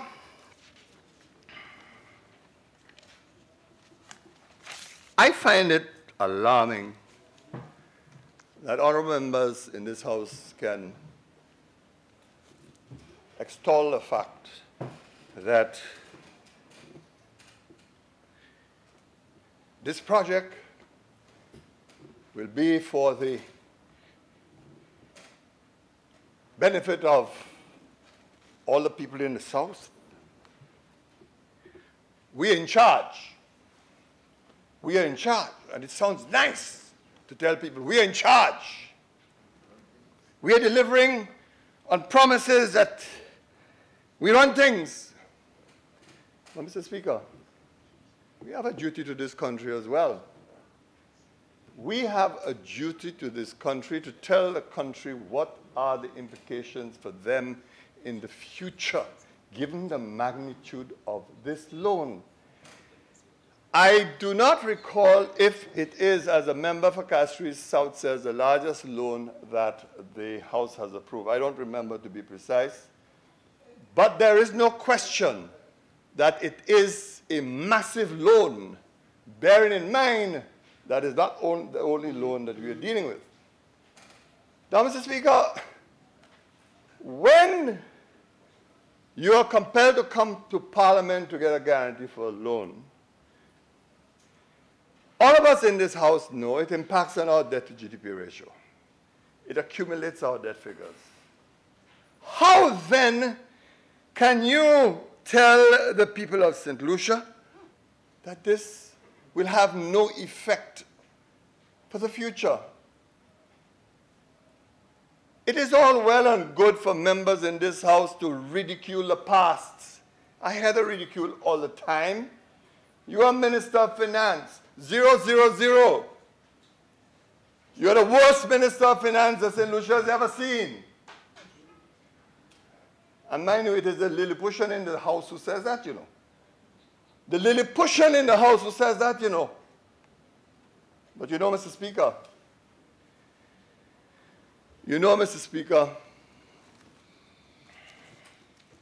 I lived through a very difficult period in the last couple of years. I will never ever forget that we reached a point in this country when, and it wasn't long into the period after we had assumed office,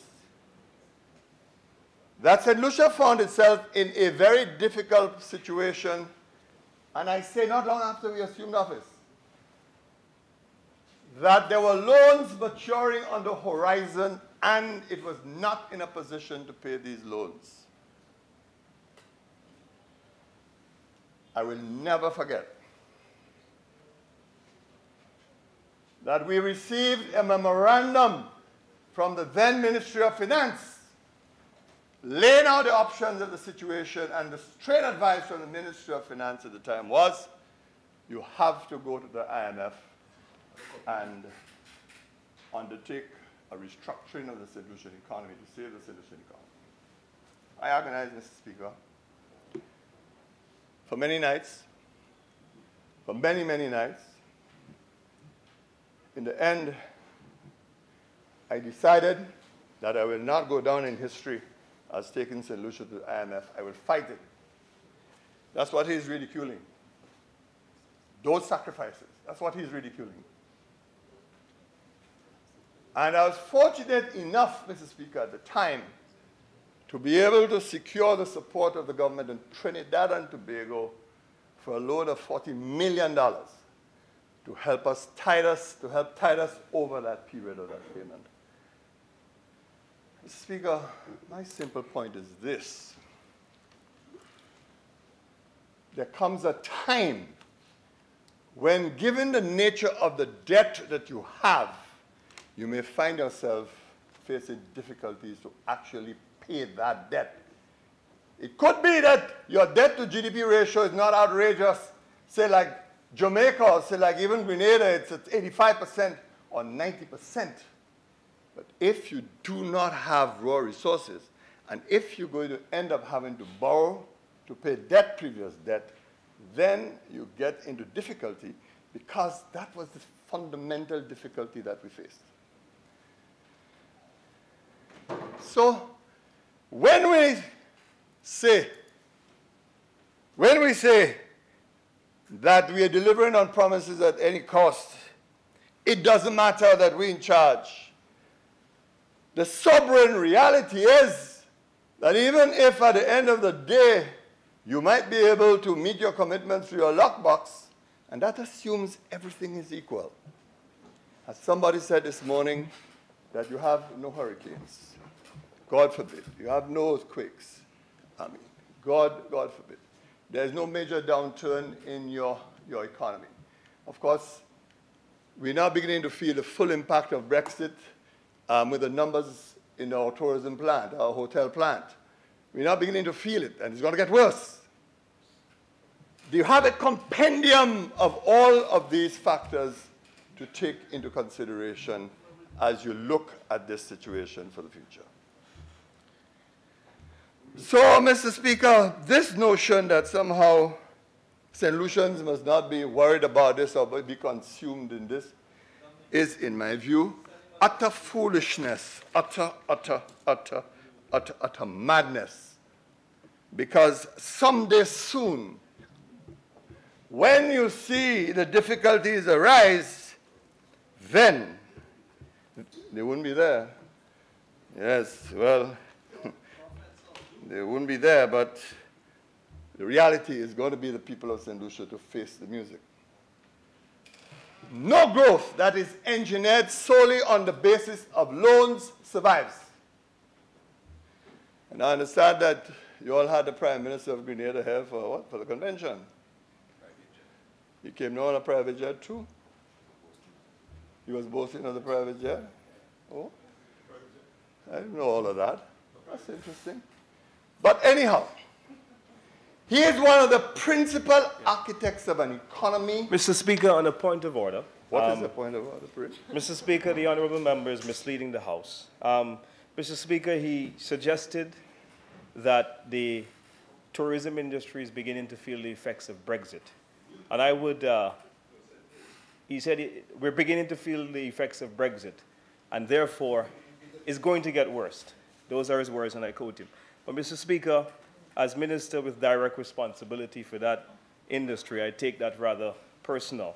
And I want to make sure, Mr. Speaker, that we have the right record laid in the Parliament. But the reports that we've received from the St. Lucia Tourism Authority suggest that we are growing well in the UK. In fact, Mr. Speaker, year-to-date October 2018, we are 3.1% up in the UK market. So if the member has supporting evidence to suggest that Brexit is actually affecting our performance in the UK, I would like him to do so. Thank you so very much.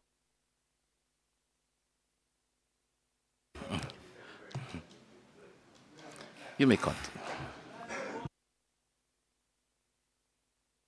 Ask me to proceed because he doesn't understand the term in futuro, in the future. So. Anyhow, well, it is, there are signs, yes, now, but the effect is certainly coming. You can turn, you can twist, that's going to be the reality. Now, Mr. Speaker, I was on the point that no economic growth based on borrowing will ensure economic survival. You will pay for it in the end.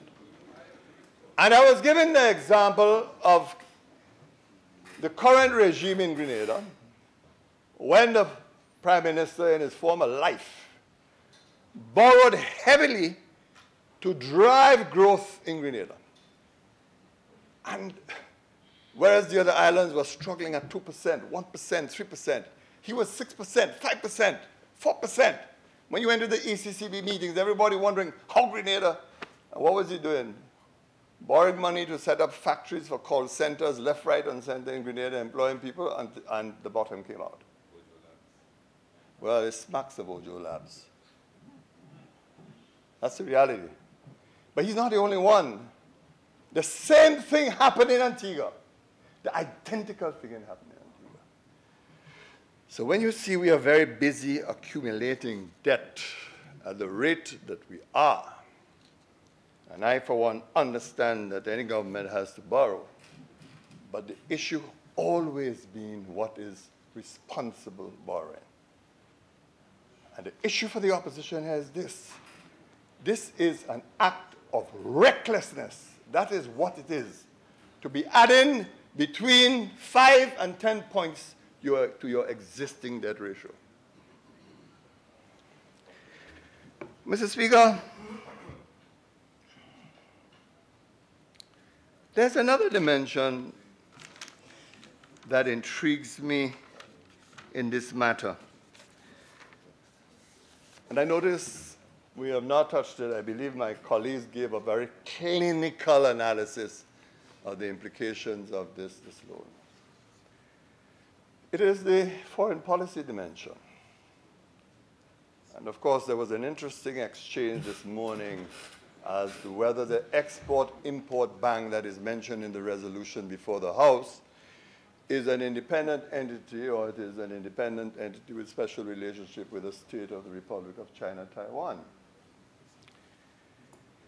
Fortunately, Mr. Speaker, I've had some experience dealing with the Taiwanese and the Export-Import Bank, because honorable members will remember that the former government borrowed $20 million for the St. Jude Hospital. But this is unprecedented. The government of Taiwan, Republic of China, Taiwan, decides to make a loan of $150 million US. Never before in the history of St. Lucia that the government of Taiwan has lent so much money to the government of St. Lucia. Now, of course, I think honorable members want to pat themselves on the back and say, well, they'll give us the usual thing. We are good negotiators. That's why we got $150 million. You are a lousy negotiator. You couldn't get more from Taiwan. But, Mr. Speaker, what are the underlying diplomatic issues? Underlying diplomatic issues regarding this loan. Why would the government of Taiwan decide to make a loan available at this time of $150 million to the government of St. Lucia, albeit through its lending arm, Export-Import Bank? Why? At a previous sitting of this House during budget time, I asked the member for Mikus South to confirm or deny whether a delegation of sitting members of his parliament, of his cabinet, went to the Republic of China to negotiate a possibility that St. Lucia would terminate its ties with Taiwan and go China. Every time I say that, Mr. Speaker, and I ask you to just turn your head a little, the member for Bamuno commences to laugh. Every time I touch this, he laughs. And of course, he is followed by his colleague next to him in a few minutes later. Yes. Well, you are not in this. Not yet. I mean, I want to confirm that you are not in this. The question is, why was this trip made? Why was this trip made to the Republic of China? For what reason? You believe it is what they went with? Honourable member, can you help and enlighten me a little bit? I apologize, Mr. Speaker. I will not go there, Mr. Speaker. The honourable member has spoken. Although he'll speak later in the debate again, because there are other things to talk about. But my point, Mr. Speaker, is this. What a remarkable confluence of events. What remarkable circumstances that the government sends a delegation to Republic of China. The price was not right. They come back. There is a testy exchange with the Taiwanese for several months. Taiwanese at a loss to determine what was happening, Mr. Speaker. And that is undeniable because the Taiwanese held conversations with numerous individuals regarding the state of affairs. So there is knowledge. And then the months followed. The member of Castries South started to play golf up at Mikus South. My apologies.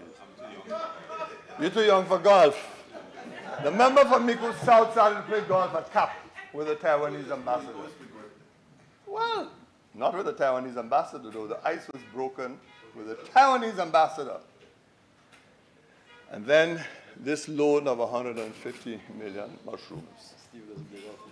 For 20 years, negotiated for 20 years. Now,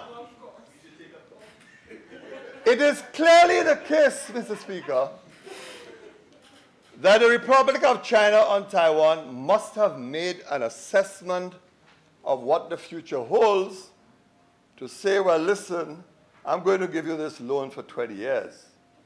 They must do so on the presumption that all will be well for the future. But there's a lesson too. I turn my attention to Grenada again. When you see Grenada decided to amputate its ties with the Republic of China, Taiwan, at the time, there was a significant loan. And the government of Taiwan was very angry at the decision of the government of Grenada. And the result of all of that was that Taiwan decided to sue Grenada in Washington, levied on property of the Grenadian government in the United States. And I know all of this because I was asked to intervene with the Taiwanese by the then Grenada government, which I did. I'm making a very simple point. It may sound oblique, it may sound unclear, but it is this. Understand that St. Lucia's sovereignty as a nation must never be circumscribed by any loans that it receives. Understand that. And that this country must ensure it maintains its diplomatic independence and diplomatic integrity. In all circumstances, Mr. Speaker. So when you see decisions like that are made for obvious political reasons, then very clearly one has to be very careful and be wary and make sure that the sovereignty of this country is not compromised in any way. You can see why I don't have no friends, huh? I have far better friends than you. I can assure you. Honorable member, before self, you may not keep your focus here, sir. Mr. Speaker, I've been doing that all afternoon. But you know, when it hurts because you see the problem is that they believe that somehow those who are watching cannot understand the dynamics of this situation. Mr. Speaker, the issue has never been, and all the speakers before me made that point, redevelopment of the airport. That has never been an issue. And even the member for Babonneau rehearsed his own version of the events, the history. And I must say, Mr. Speaker, that he is becoming quite adept at paraphrasing things. That having been said, Mr. Speaker, the fundamental issue here is the recklessness of this loan, for which we are going to pay a price down the road in the future, Mr. Speaker. I may not be around, Mr. Speaker. I may be long gone, Mr. Speaker, but the consequences of this loan will live with us, and the next generation round the corner will have to face it. Thank you, Mr. Speaker.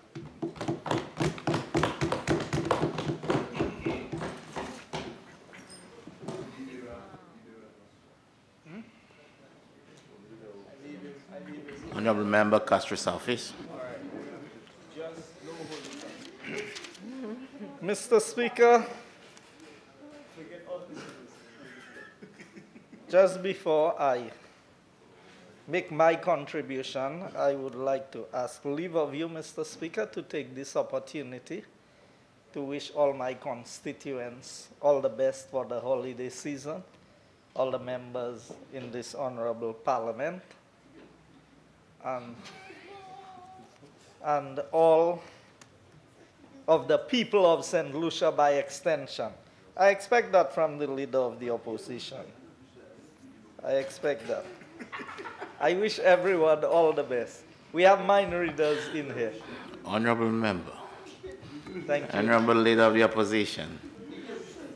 Honorable leader of the opposition.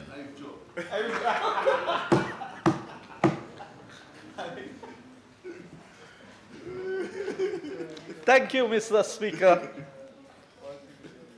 Mr. Speaker, as I begin my contribution towards this debate, I am stating clearly that I support the position or the motion before the Honorable House to guarantee on behalf of SLASPER the $100 million for the construction of the terminal at HIA. I must express special thanks to the government and people of Taiwan for their intervention in this matter in facilitating a loan of this nature at the concessionary rates that we are getting it to help in the development program of St. Lucia.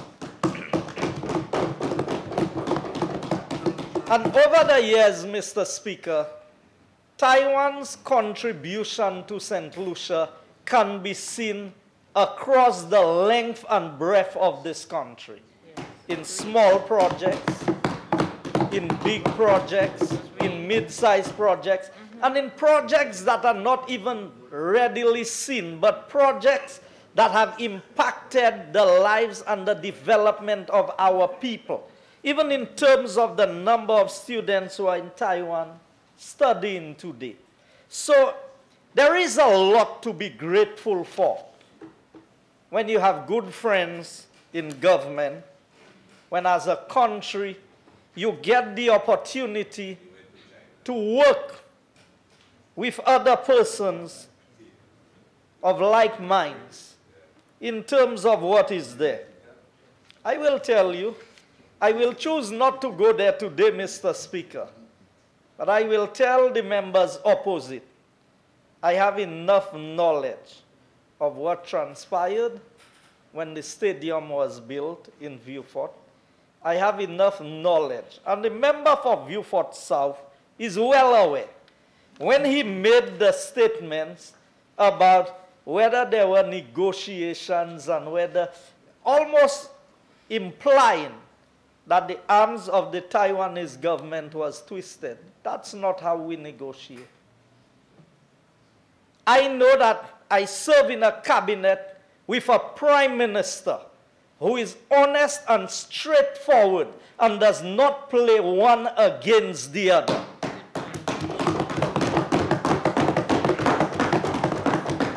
So, at the end of the day, we are a country and we negotiate.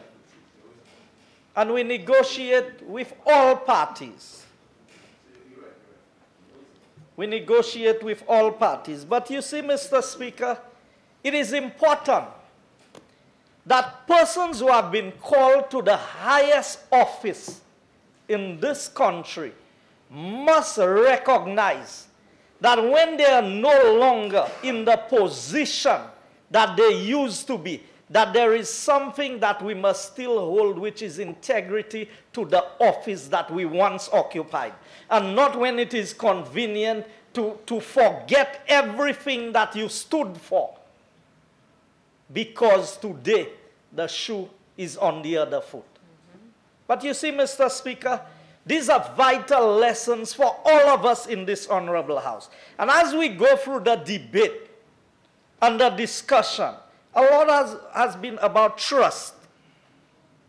You know, I heard members opposite, the member for Vieux-Fort North, talking about the project. What information do we have? What is going on? I got, as a member of parliament, I got more information from the IFC about the project than I did from the government of the day.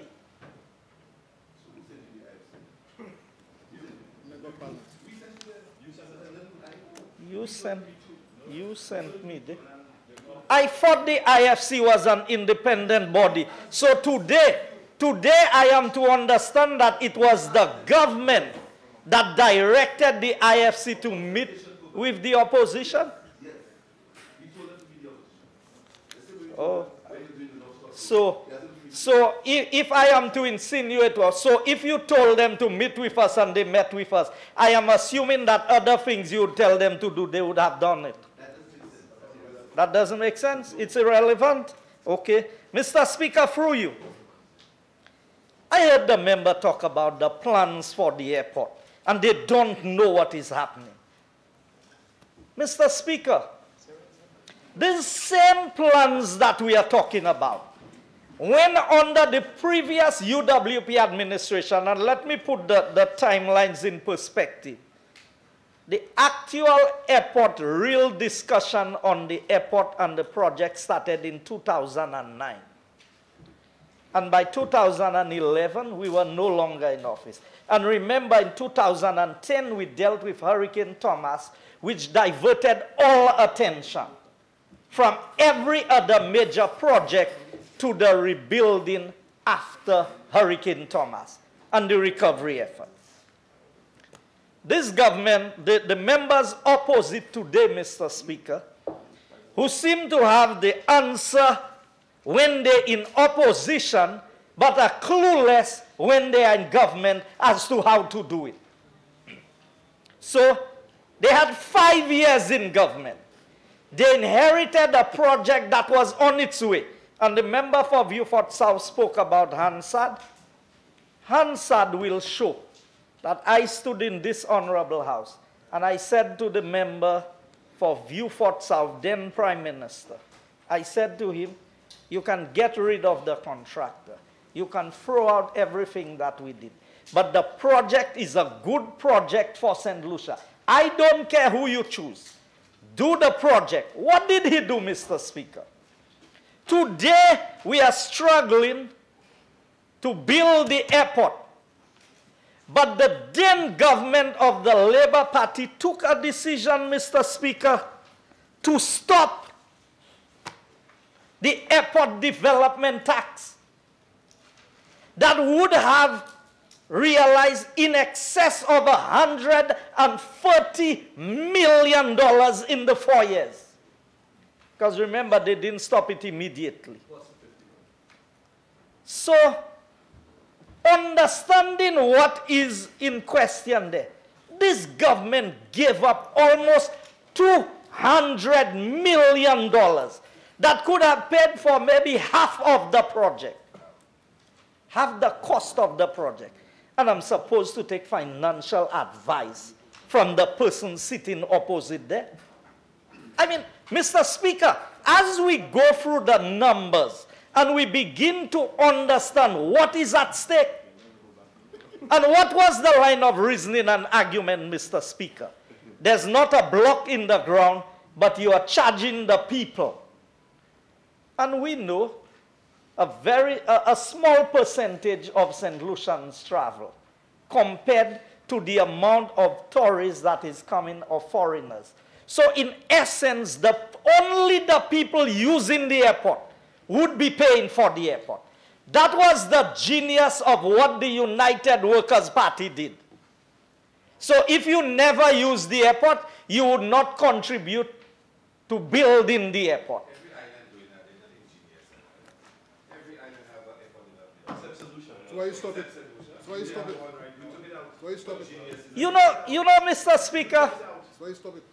I am not even going to respond to that. Because at the end of the day, the members are so clueless that they stop. But you know, Mr. Speaker, the irony of all of this is while they did that, they imposed a levy on water for the desilting of the Roseau Dam and sat in office for 5 years and did not take out a shovel of silt from the Roseau Dam. But it was okay to levy all the people of St. Lucia. But it was not okay to levy to keep the airport development tax on.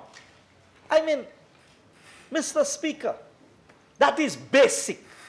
That is at the elementary level. That is not something that takes a genius to think about. Most persons They collect. So if you're going to build a house, Mr. Speaker, what do? You begin to save. When you begin to save, because the bank most likely will need a deposit. Now I heard them talking about a loan. You cannot take the loan in little bits and pieces. So for all your life, you may live 30 years, 40 years. You're working for 20 years. You've not taken a loan. You don't have a debt. But the day you decide, I'm going to buy a car, you don't have the cash. You take a loan.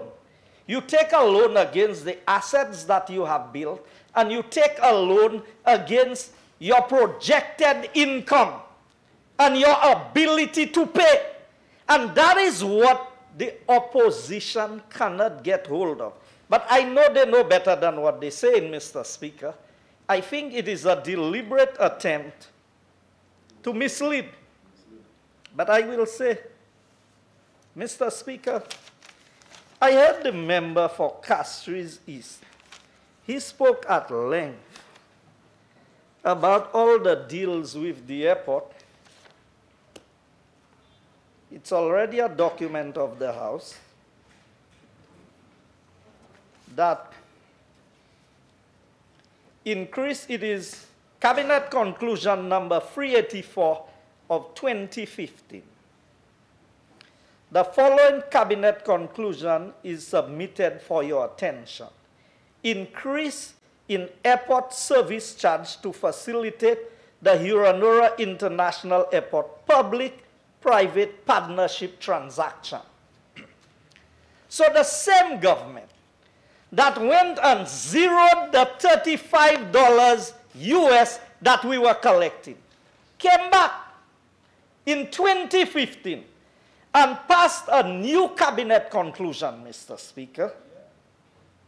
An increase in the airport service charge in the amount of $30 US per passenger. The new airport service charge will be US $55. $55. And I can tell you, when we met with the IFC said that the companies were looking at that, but they had difficulty with the $55. They wanted between $60 and $65 if they were going to build the airport. Now, pay attention, Mr. Speaker. Pay attention to what I'm saying, Mr. Speaker. $55 or $60. Under the UWP administration, we had put in $35 for the building of the airport terminal. And on completion of that project, over the time period, after we would have paid, because they ask, what about if you have a bad year? Of course you can expect to have a bad year. But if we go on historical records, our numbers have not decreased to any significant number in any extended period of time. We had Hurricane Thomas. We had Hurricane, if you go back as far as Hurricane Arlene, you go to all of the hurricanes that we've had in the region. The historical records of SLASPA will show that there's been a consistent increase in the number of arrivals. So when you work out loans and projections and what you're looking at, you look at trends. What have been the trends? What are the eventualities that we can expect? And I'm hearing the member for Viewfort South talk about Brexit. Brexit. You know what is happening in the UK? But look at what is happening in the US market. Look at what is happening in the other markets. So look at what is happening with the second American Airlines flight coming in from Miami. I mean, you would know there's difficulty sometimes in getting a seat out of St. Lucia because the evidence is showing otherwise. But you see, the reality is, Mr. Speaker, that what is happening is this opposition is engaged in scare tactics. So they want to make the people of St. Lucia scared of $100 million of a guarantee for SLASPA. Now, Mr. Speaker, we have to understand how guarantees work. This is not part of central government debt. This is part of the national debt profile of the country. So the only time the government is going to be called upon, Mr. Speaker, is if there is a default in the payment by SLASPA. I mean, when you sign a guarantee for a loan for somebody, as long as the person is servicing their loan, you are not required to pay. You are only called upon. And this government should know enough. The members opposite should know enough about guarantees and about the call on guarantees. And Mr. Speaker, we are negotiating loans under the terms of St. Lucia. And it's already a document of the House. The Ramsahoy Report, Commission of Inquiry, page 8.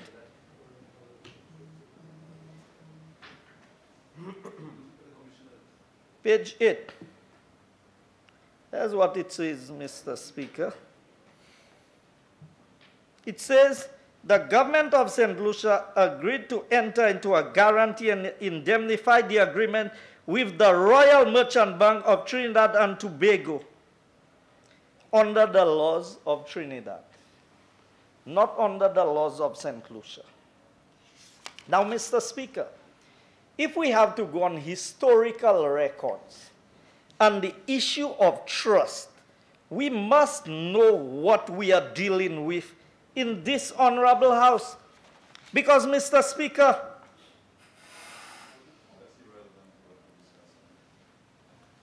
that's irrelevant. It is very relevant. Because, Mr. Speaker, we are showing trends in giving guarantees in this honorable House, not directly to the government. This is not a government loan. So I am establishing a trend of past records. Because you see, so if you do not know what your past mistakes have been, you are doomed to repeat them in the future. So on page 8 it says, it was expressed to be governed by the laws of Trinidad and Tobago, and under it the government of St. Lucia agreed to submit to the jurisdiction of Trinidad and Tobago. We are not submitting our jurisdiction. We at SLASPA is taking a loan, and Mr. Speaker, all the government is doing is giving a guarantee to SLASPA. Now they say we make it look so simple. They say we make it look so simple. But isn't it simple? What is the track record of SLASPA?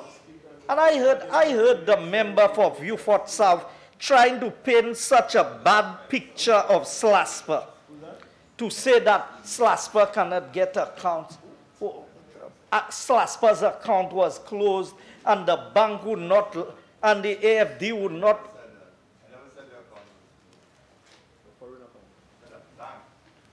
Yes. No, you said about an account. They had to close an account. Now, Mr. Speaker, I need to establish some trends here so that we can make comparisons. And Mr. Speaker, here's my point. While I want to value what is being said by the opposition, but when I go on the track record, I have to be very measured in what I take from what the opposition is saying. So on page 11 of the same report, it says, Frenwell Limited was not shown to have assets, and it did default. Our inquiry into the formation of Frenwell Limited shows that it was allegedly formed at the request of the government of St. Lucia as a device to deal with the payment of the sum of $12,750,000, which was the total amount of the government of St. Lucia agreed to guarantee under the Development and Concession Agreement of 17th December 1997. So I don't have to be concerned when these same people come and tell me about a concession agreement. You want to know who was involved in this process? The record is there. The record is there. Mr. Speaker, I'm always happy when they bring up matters. I heard them talk about A&M. I heard them talk about reports. Appointment, Cabinet Conclusion number 411 of 2012. Appointment to conduct forensic audit investigation.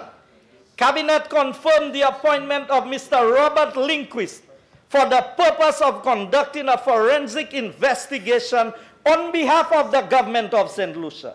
The Attorney General, after consultation with the Prime Minister, will act on behalf of the government of St. Lucia.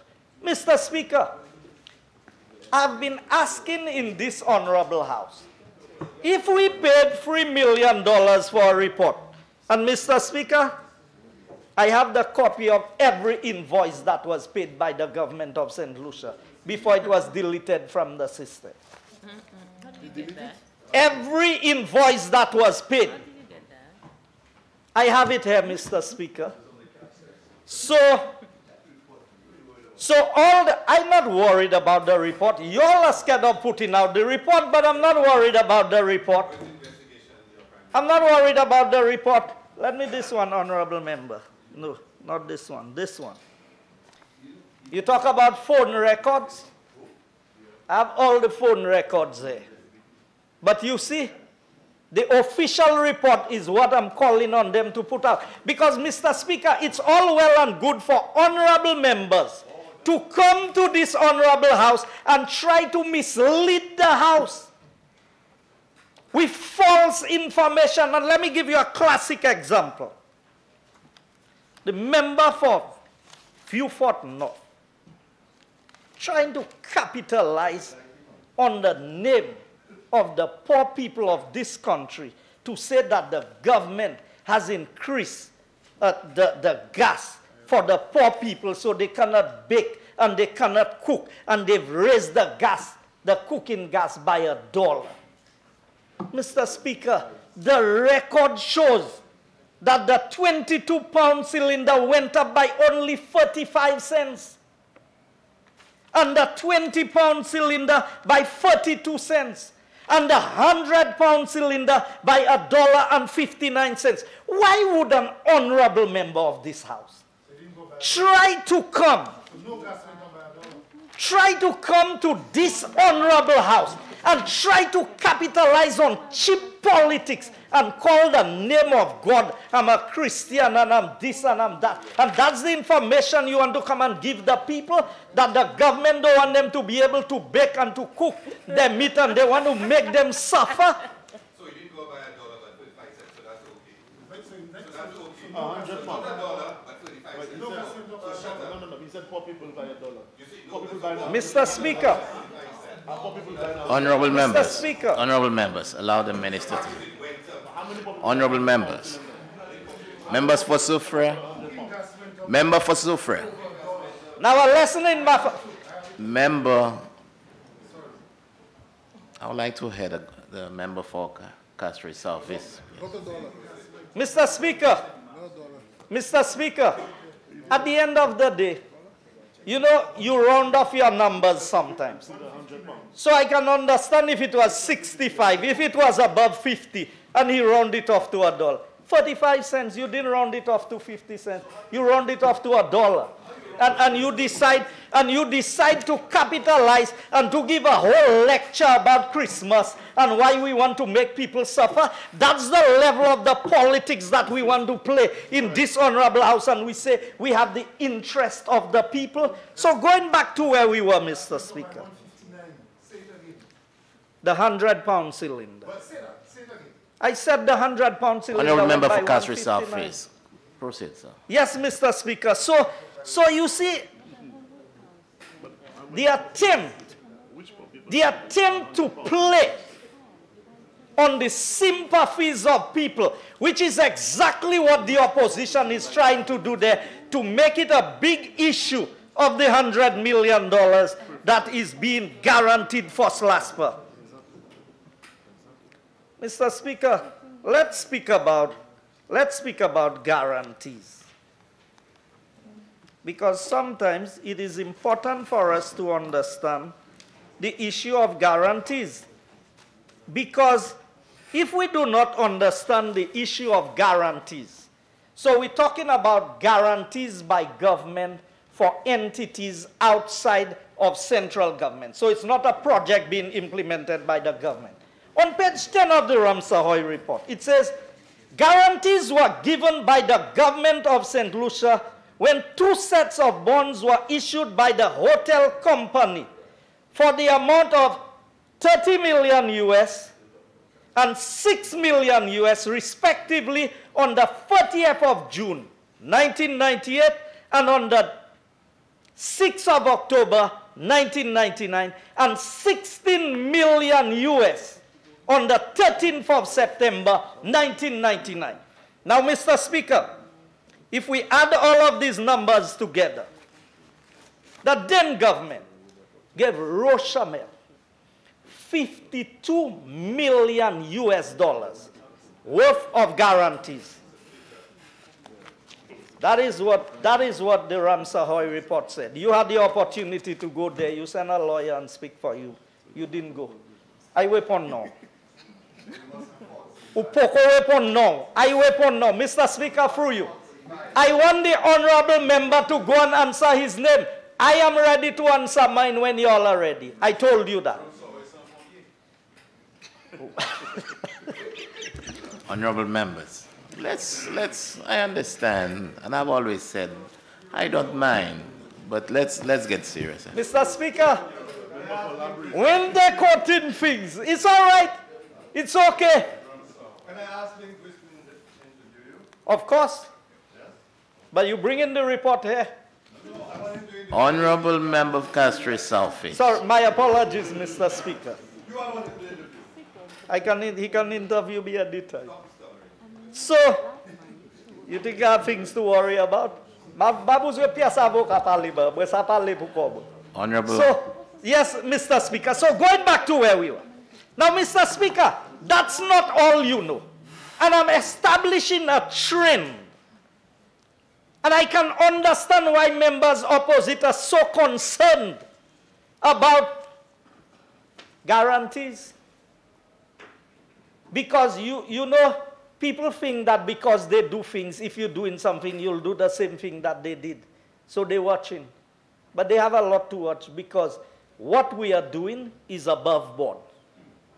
What we are doing, we didn't come for the guarantee after the fact. And I will establish that, Mr. Speaker. We didn't hide the amount in an overall figure and come to the House. And I will show you. When the bank disbursed the money, it took out whatever it wanted from it, and it gave the rest to St. Lucia. But the Parliament of St. Lucia was the one that approved the money. How much it took out? 17 million. And you went back and negotiated 2.5 lower, so it went to 40. Honourable Member, don't speak across. Speak through me. My Remain apologies, focused, sir. My apologies, Mr. Speaker. I have all the figures. So,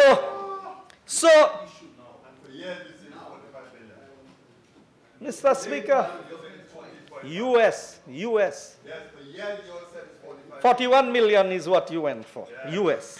So, Mr. Speaker, I'm establishing the trend. Now, outside of that $52 million, Mr. Speaker, outside of that $52 million, You know there was another 12,750,000 that was guaranteed for Frenwell. So altogether, $64,750,000 was guaranteed to an outside company for a hotel that we don't own a block in. If we don't have a pass, we cannot go there. If you don't pay your money, you cannot go there. The government of St. Lucia. I don't like hotel food, so don't look at me. If you all go there, I don't go there. So, Mr. Speaker, going back to where we were. So, $64 million of US, 64 million. So here's what we are doing today. We are approving a guarantee, Mr. Speaker. We are approving a guarantee for just 100 million US. That's how much? 37 million dollars difference. What's the present value of money? And if you compare when they did that back in 1997 to 2018, and you want to make it look like we are doing something so bad by approving money to build a terminal that is so much needed in this country. But you know what the report says that's interesting, Mr. Speaker? Frenwell Limited was not shown to have assets and it defaulted. Our inquiry into the formation of Frenwell shows that it was allegedly formed at the request of the government. So why would the government ask Frenwell to form a company to get guarantees? And I'm supposed to trust the men who are giving me advice about this thing. So when they tell me a concessionaire comes in, when they tell me we're going to give a concessionaire to run the airport, how do I know what the concessionaire's deal is with them? Mr. Speaker, we must follow the trends so that we can understand what advice we are being given. You will not see it. You're too blind to see the trend. Mr. Speaker, I am showing why the opposition is behaving the manner in which they are behaving towards that borrowing for SLASPA. And I will establish the benefits of what we are doing. So, Mr. Speaker, they gave us the example. He was the one who went to Jamaica. He was the one who talked about the Jamaican model and, oh, we have a model similar. So you want me to establish the point that you didn't tell the people? That in the recommendation that you proposing from the IFC report, that the interest rate that was proposed is 8%.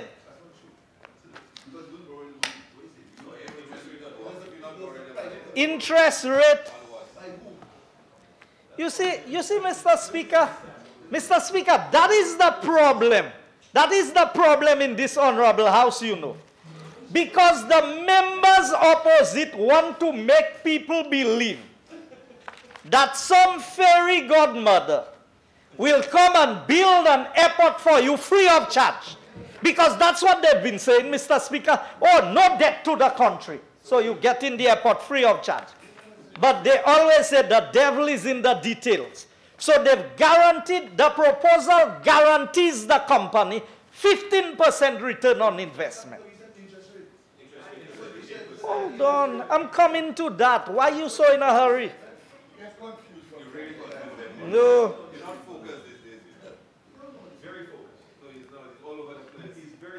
Expect an internal rate of return of 15% or higher. 15%.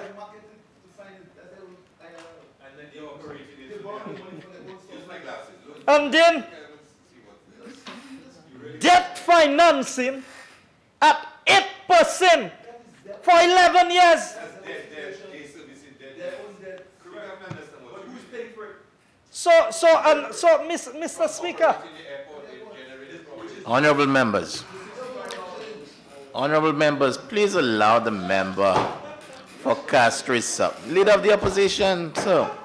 Leader of the opposition.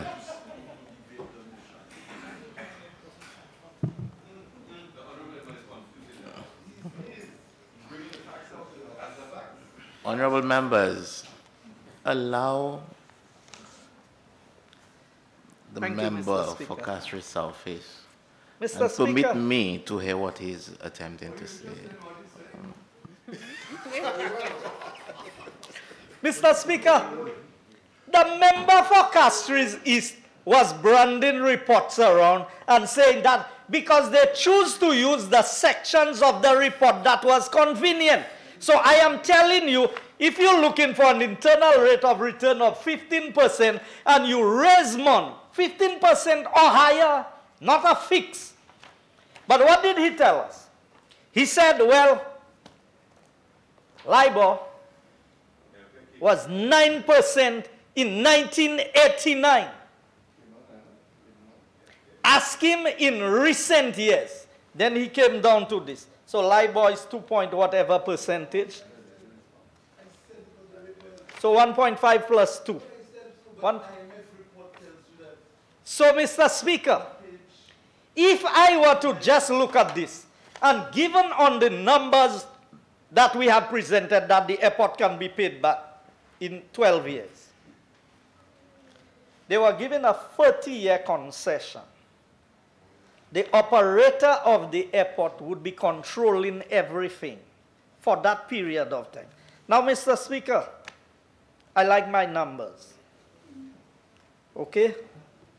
So, at the present number of people at the airport, on average, let's say 400,000. At $35, we're looking at about 15 million US a year.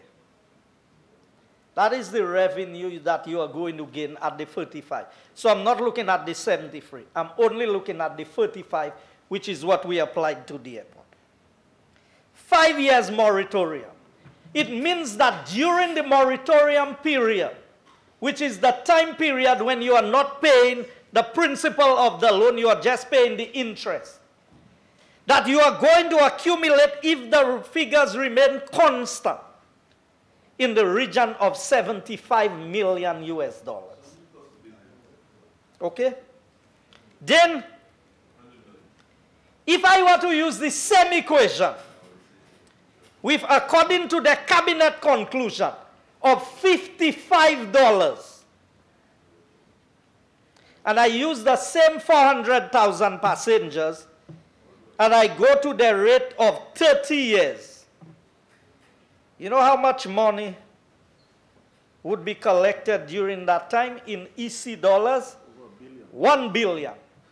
762,000, 1,762,200,000 dollars.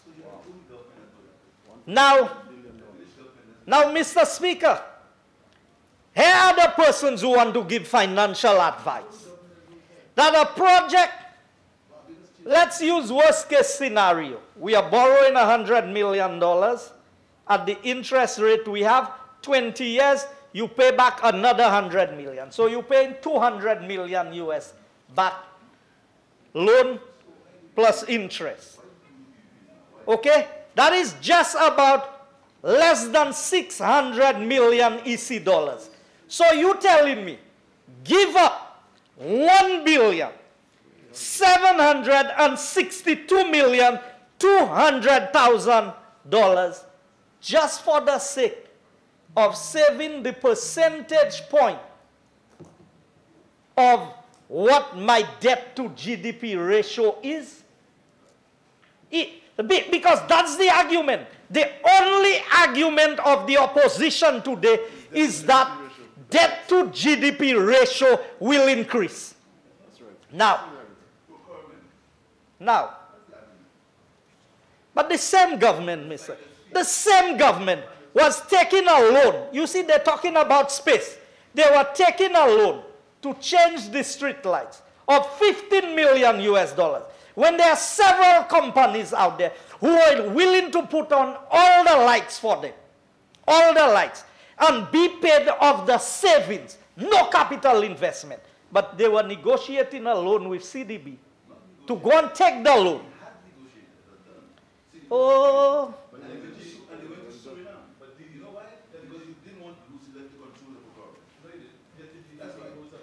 So you see, Mr. Speaker, that is why this country found itself in the mess that it is today. Because when you tell me a government, for the sake of increasing the debt by $100 million, will give up $1.2 billion.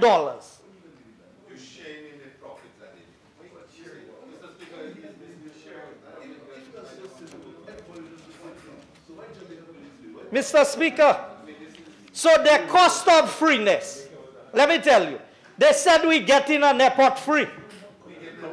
You know what the cost of freeness is according to the Labour Party? $1.2 billion. That is the cost of freeness. So you can keep your freeness. You see your freeness you offer, keep your freeness. Because if freeness is going to cost the people, and have them talk about the young people and the children of St. Lucia who would have to pay back that loan. So the children of St. Lucia will have to pay back a loan of 100 million US. But the children of St. Lucia should give up $1.2 billion to a foreign entity to control for 30 years. And you want me to take that financial advice? That is what y'all are proposing to this honorable house. And I want you to dispute the numbers that I'm giving there. 400,000 passengers. And we left it at a flat rate, Mr. Speaker, of 400,000 passengers. We did not calculate it to say there's going to be a growth. And we did not even factor in the landing fees. Mr. Speaker, on a point of order.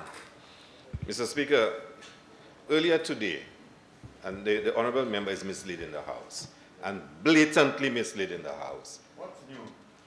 Earlier today, the honourable member from Castries East explained that we will be receiving from the operators a fixed sum of money over the period of time, plus the taxes that we'll also receive. How much?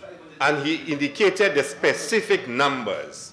And therefore, if the honourable member is making a comparison, he has to state, over the period of time, they would get 1.7 billion, but how much will accrue to us? And the honourable member from Castries East read from the agreement, and he gave specific figures. I have no difficulty in the member from Castries South East doing an analysis of the figures, but he is deliberately misleading the House by causing people to have the impression that $1.7 billion would be earned, and all of it would belong to the operator, when the member from Castries East had indicated clearly the figures and how it would be shared. And I think the member is fully entitled to do his analysis and to show the merits of his position, Mr. Speaker, but you cannot continue to mislead the House using figures you know that are not accurate. Honourable members, I think it is the member for Viewford South who indicated that sometimes members say things as, I would say, right, that you say it almost, for example, for the exaggeration of it. And I will say this because I want to make a point here. Because at one time it was said that the Prime Minister was giving away all the lands in Viewford. Not today, it was not said today, but in the past. Not because he was giving the land in members' mind, or generally, it is believed that maybe the cost at which whatever agreement was so low that the member is deemed to be giving it away. But it doesn't mean that he was giving it away. There was always a cost associated with it. So I want to believe here that the member for Castries South East is saying that whatever benefits that is accruing under that agreement was so minuscule that it is technically not... you understand? So, continue, good sir. Mr. Speaker, Mr. Speaker, let me state here, very clearly, I want the members opposite to dispute what I am saying here. Because here's the reality. I don't pretend that things are rosy when it's not rosy. So here's the reality. We have a classic example of a company here in the person of Lucilec who's guaranteed a return on investment. Anytime you go into an arrangement with a concessionaire, the concessionaire will use every ounce of leverage within their power to keep as much of the money as possible, because everybody is in the business to make money. So when they tell me, where are the details? Because they keep on saying the agreement is there. Where's the agreement? Where are the details that they ever provided? So I'm supposed to take the word of the member for Castries East who told me, oh, we are going to get that in return. So when they say that the cost of operation is X amount, who is going to dispute that? Who's going to dispute it? Honorable Member for Castries Office, please be advised you have 15 minutes left. Thank you, Mr. Speaker. So Mr. Speaker, going on, because they tell us that's freeness. Okay? Freeness, there's nothing free, Mr. Speaker. We are paying for the airport. We are paying 4 times the price we would pay for the airport if we did it ourselves. So the reality is, this government was faced with the scenario of making a decision as to how we move forward with this project. Because as all members have agreed, there is no question that an airport is needed. And it's needed now. What was the easiest process to be able to accomplish that? Because I'm not going to have that argument with them, Mr. Speaker. They clearly showed that they were incapable of delivering an airport after 5 years in government. They found everything. They criticized the plans. They bought the same plans. Ask them how much they paid for it. They paid over $5 million for the same plans that the United Workers' Party government had not paid a cent for. But what did they come? Go back on the record, and you will see on Hansard, Mr. Speaker, that they said these plans were no good, that we took some fellas who are clueless about airports to design airports, and they don't know anything. They turned behind our back secretly, Mr. Speaker, and they bought the design. We are using the same design today. The same design, they said that was not good, because they thought we would not know that they went and bought it for over $5 million. So, Mr. Speaker, when members debate these things, we must be fair.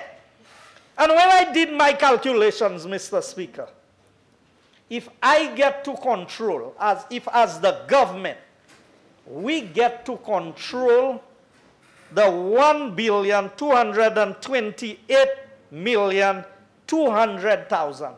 Why should I risk putting it in the hands of a concessionaire? And then I have to go by what he says. Because you know what these concessionaires do? They will bring a manager. So we're now paying a manager at Slaspa maybe $10,000.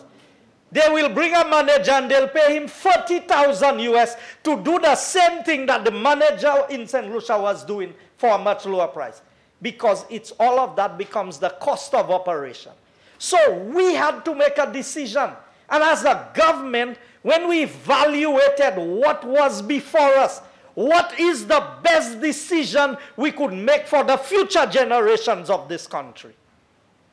Take a loan of $100 million, pay it off in 12 years, and all the cream that we are talking about. I don't have to suppose. Your motion was for 30 years.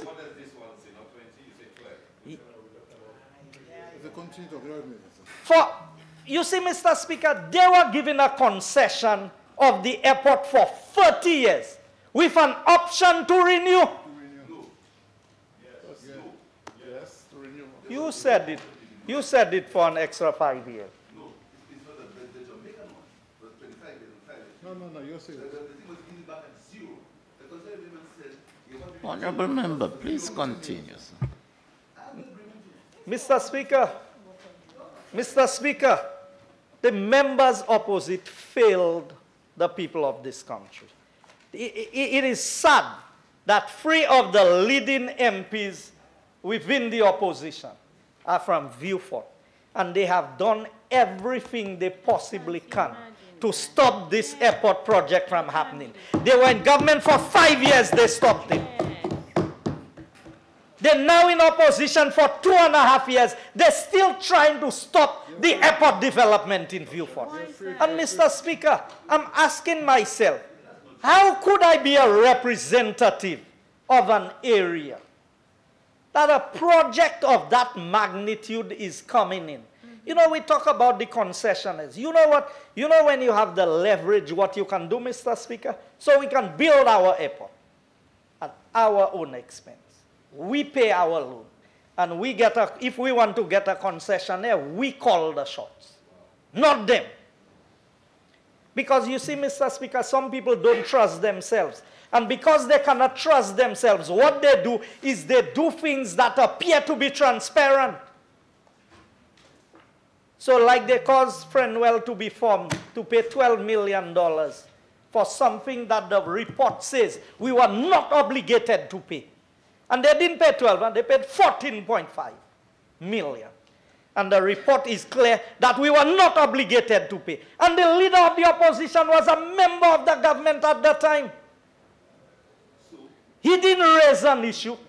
In the picture on the star, he was there standing when the deal was being signed. But today, Mr. Speaker, we are making a decision that is going to benefit the future generation. Because you know how much this country can do with $1.2 billion over the next 30 years. So why put that in the hands of a foreign entity? But this is the government that accuses us.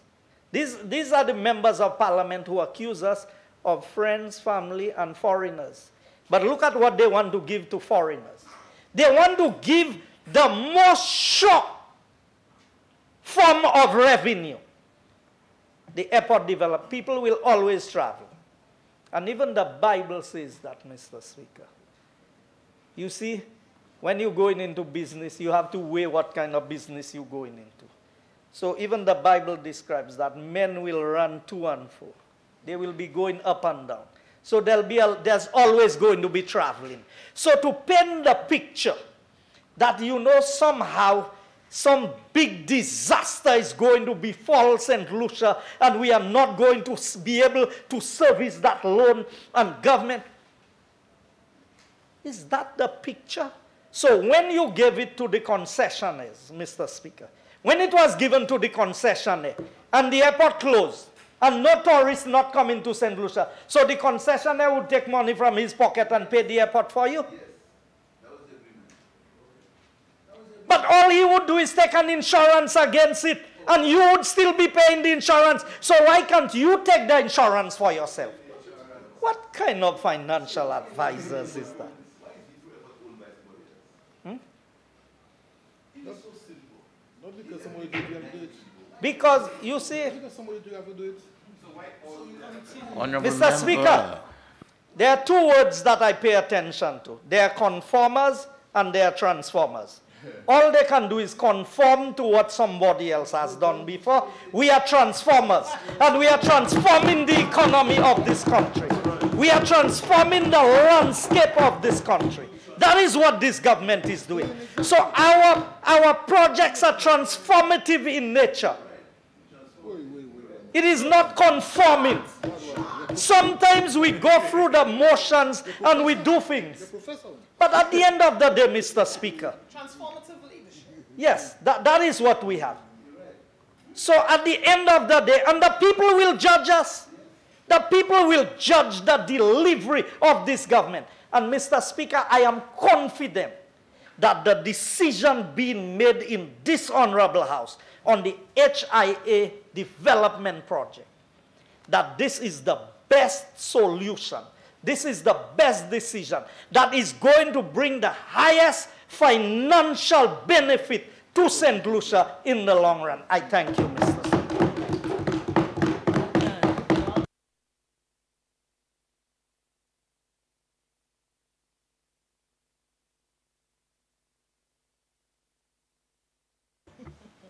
Honorable Member for Castries North. Mr. Speaker, I want to thank you this afternoon for the opportunity to speak on this very vital and critical infrastructure development project here in St. Lucia. And so, as Minister responsible for infrastructure, ports, energy, and labor, I think it is imperative that I stand in support of this, this motion, be it transformative or alternative. The intention is to arrive at a destination that is to the benefit of St. Lucia and all the people of St. Lucia. But, Mr. Speaker, during today's debate, quite a bit was said, quite a bit of allegations were made in an attempt to put forward the position of each and every parliamentarian who spoke on the perspective to which this resolution has been presented, or this motion has been presented to the Parliament.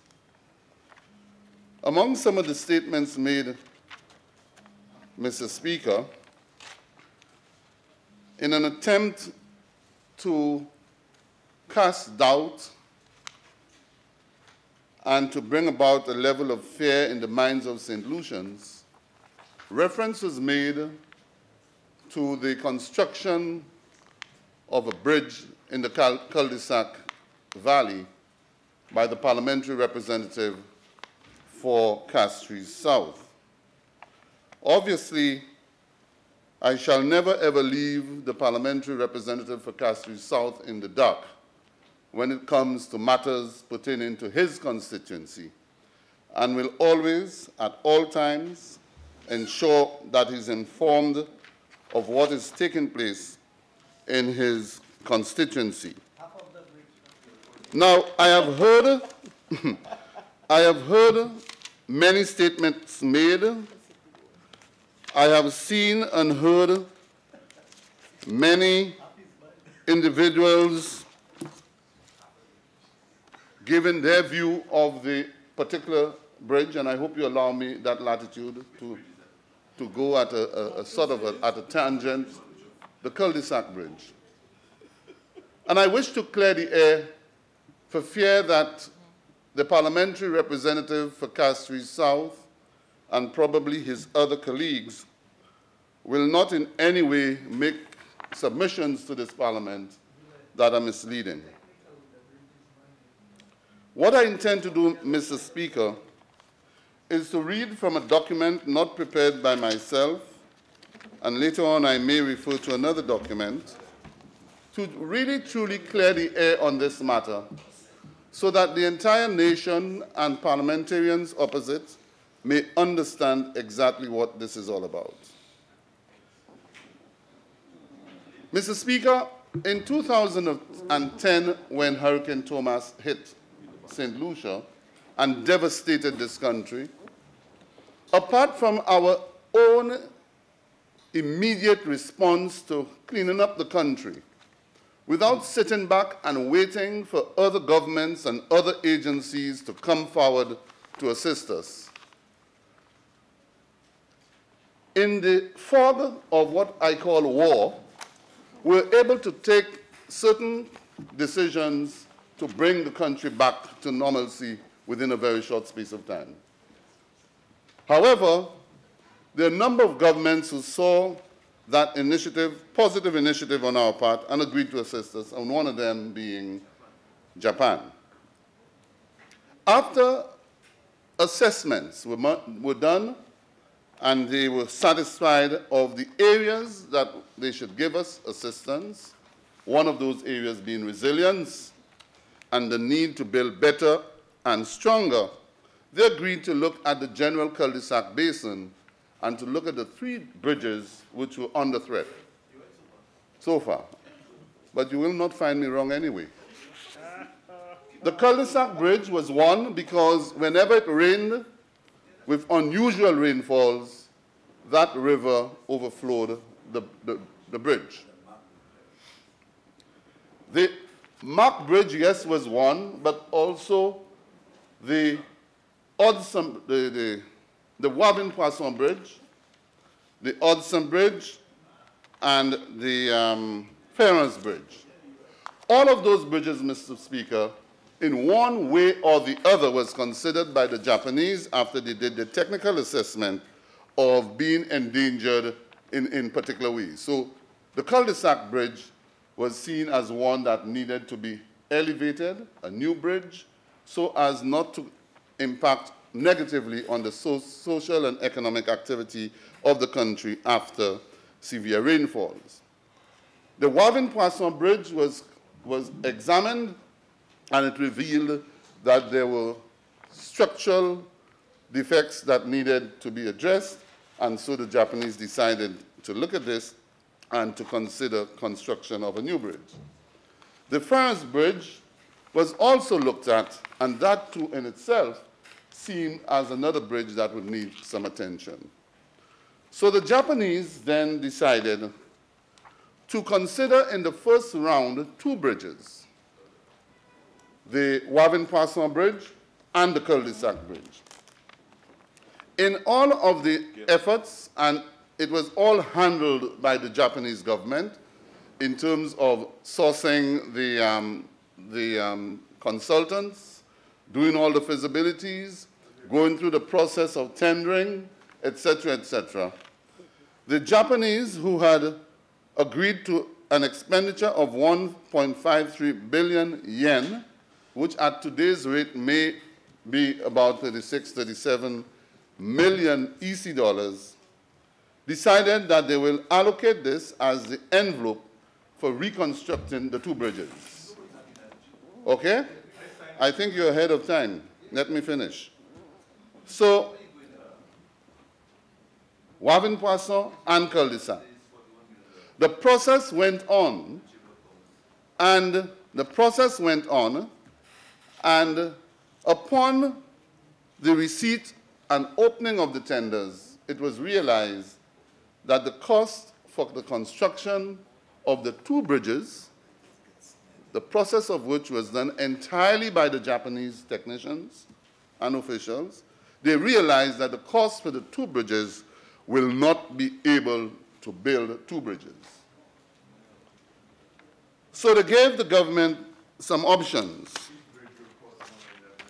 They gave the government some options. And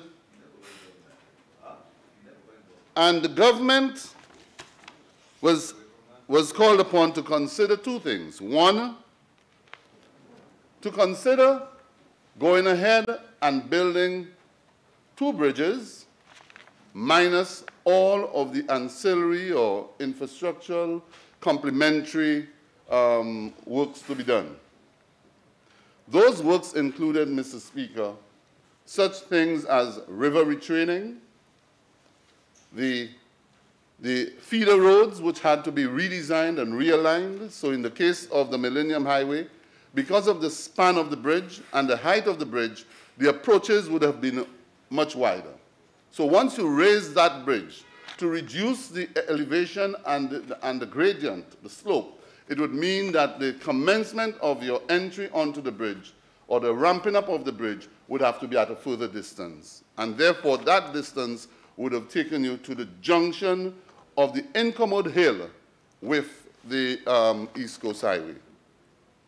So, therefore, the Japanese government said, well, listen, we can build the 2 bridges, but you, the government, would have to build the banks, what we call the dikes, I think, the dikes, etc., and the feeder roads, and all of the other accessories necessary to make that possible. So the $36 million or $41 million which has been referred to is certainly not the cost of one bridge. That is the envelope. That is the envelope which the Japanese government had presented in the first place for the construction of the two bridges. So now in the re-evaluation of the cost of the bridge, at some later date, we will find out exactly what that cul-de-sac bridge will cost. But you know what is important is to really compare, and I hear a lot of comparisons being made, and I'm not one who compares what was done before and what is being done and how best we have done it, but once it is presented to me, then I've got to deal with it. Under the previous administration, two bridges were built. Two bridges, well, I refer to two of the bridges built. One is the Bonte Bridge with a span of 10.39 meters. 10.39 meters, costing 5.6 million EC dollars. Bois d'Orange Bridge, 17.13 meters, costing $11 million. Cul-de-sac Bridge, which is 81 meters, not 17, not 10, not 9, 81 meters, is being reviewed as far as the costings are concerned. 81 meters, the span of the bridge. 81 meters. And that bridge is being reviewed. That's the span. No. It's the length. Well, when you say span, span is length. Span is across the bridge, across the river. Whatever you understand. Let's go. No, but I'm saying the length or the span is the length of the bridge across the river. That is the span. Honorable member, please continue, sir. Let me just go to the report or the statement which I've got before me, which deals with that situation. On the 9th of August 2017, the Japanese International Corporation, JICA, signed a grant agreement. That was in 2017. The project will construct the cul-de-sac bridge located in cul-de-sac. I'm just giving you a summary. Okay? There was supposed to be 3 bridges. Yeah, I mentioned that while you were out. The country, well, they mentioned the state of the country. Never $40 million. The basic information, Mr. Speaker, entails the reconstruction of the cul-de-sac bridge. Okay? For the 3 bridges, it would have taken 45 months. Okay? The Ministry of Infrastructure is the executing agency. The project details include reconstruction of the cul-de-sac bridge, length 81 meters. Okay? Width 10.5 meters and lanes 2 lanes. Okay? The span is also the length. Why are you making an issue out of that? It's still the same, it's the same thing. The span is the length, and you have the width of the bridge, which are the lanes. Anyway, we'll debate that at another time. Okay? Then the Wavin-Poisson Bridge, the length is 18 meters width. The width is 9.5 meters. Okay? The levee protection construction, which is also in the cost, the levee protection construction, which is to prevent the flooding. Okay? The length, that's around the bridges. Then you have the construction of the access roads, cul-de-sac bridge, length 600 meters, lanes 2, etc., etc. So, Mr. Speaker, all of the propaganda that is out there about the bridge, one bridge costing $41 million, is inaccurate. The envelope was in the vicinity of $1.5 billion, which was for two bridges, and that equates to $36 to $40 million based on the rate of the yen. So I thought I should at least dispel this. So, Mr. Speaker, let's move to the motion before us. The motion before us, Mr. Speaker, is to authorize the Minister for Finance to guarantee a loan of US $100 million for the reconstruction of the Hironora International Airport. Okay? My thing is, what is the basis of the Minister for Finance coming to the Parliament to borrow money for such a project? The Minister for Finance did not wake up this morning and decided, or yesterday, that he's coming to borrow money for the Hironora International Airport. His authority is enshrined in the St. Lucia Air and Seaports Authority, an act which gives him the authority to come to the Parliament to give such guarantee. The act says, Mr. Speaker, under Part 3,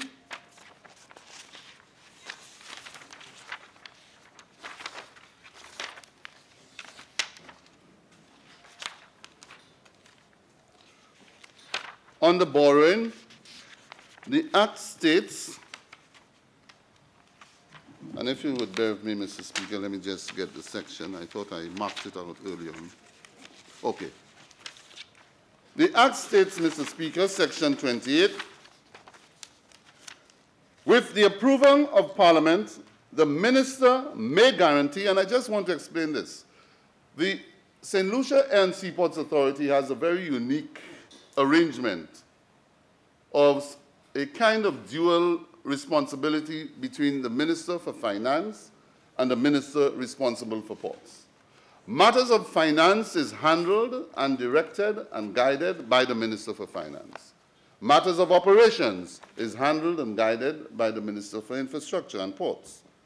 So the minister in this case, which is being referred to, is the Minister for Finance. It says, with the approval of Parliament, the minister may guarantee in such manner and on such conditions as he or she may think fit the repayment of the principal of and the payments of interest and other charges on any authorized borrowing by the authority. It then goes on further. Where the minister is satisfied that there has been default, well, let me just go on the guarantee. And it says on the guarantee, so that authority is vested in the minister responsible for finance. On the borrowing,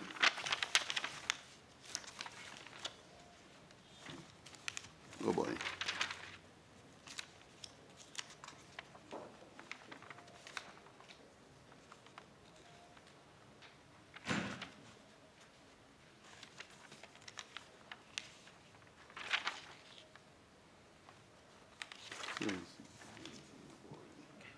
So basically, Mr. Speaker, the Act gives the Prime Minister that authority.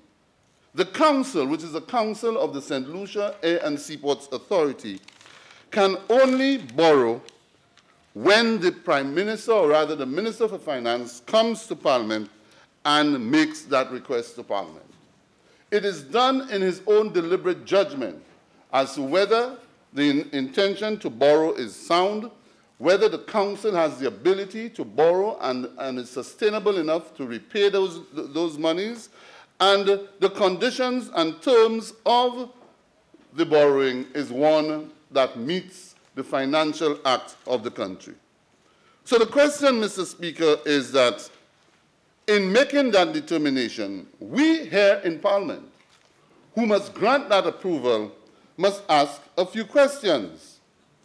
And for me, it is the purpose for which the funds are to be borrowed socially and economically economically sound. Obviously, it is socially and economically sound. Obviously, it's an initiative that every administration, as far back as the administration of 1941, in the Second World War, it was seen the US government saw the need in 1941 to develop Beanfield as an airport to protect what they thought was a country that needed protection.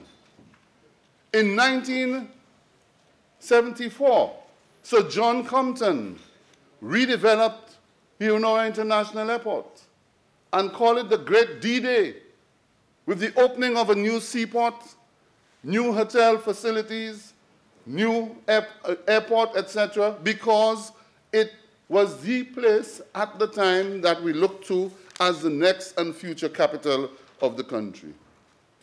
Successive governments kept on doing. In 1993, we remodeled the facility, which was first built by the Canadians, and I think it was at that time it was referred to as the New Frontier. And then the United Workers' Party got into office in 2006, and we took the decision that we must make Vieux part of a national vision plan. And so it must be asked, is the request for the guarantee within the framework of the law? The answer is yes, it is. It is within the framework of the law, because it means that the Minister for Finance, who is coming here ahead of granting the guarantee, that famous granting of guarantee that we have said time and time again, must be done before the actual action of signing a guarantee. It means that what we are doing here is certainly within the framework of the law. So in this case, Mr. Speaker, no one can say that it is a belated guarantee or delayed guarantee or forgotten guarantee. It is a guarantee being requested in accordance with the Finance Act. Transparent. And in keeping with the St. Lucia Air and Seaports Authority Act, which says that the minister responsible for finance, in his own deliberate judgment, having examined all of the terms and conditions, comes to the Parliament to make the request for a guarantee. Then it is, I ask, isn't it right for the Minister for Finance to first come to the Parliament? I've said it. It is right. But of course, isn't it the responsibility of the government and the Minister for Finance to take a position of wanting to improve on the infrastructure of this country and change the social and economic outlook of our people? Yes, I say it is. Because it has not only been done by this administration. The former administration, when they got into office, after we indicated what our vision plan was, and said that with an average of 400,000 visitors coming to our shores, having risen from 200,000 when Heronora was first developed, and the outlook for development, with the interest in St. Lucia, with the product that we offer, and the promising future of this country for our people, we cannot sit back and allow it to happen to us. We must make it happen for ourselves. So in our vision plan, apart from the 4 quadrants of the country, where we thought that in each quadrant we would allocate a specific economic activity for our young people and our people in general, we saw the South as that quadrant where the economic activity will be based on tourism particularly, industry, and health. Therefore, as you can see, Mr. Speaker, and as you've heard, the thrust of this government is to look at, as far as the tourism aspect is concerned, is to build infrastructure through private sector investment in new hotels, new rooms, to bolster the number of rooms which we have on the country.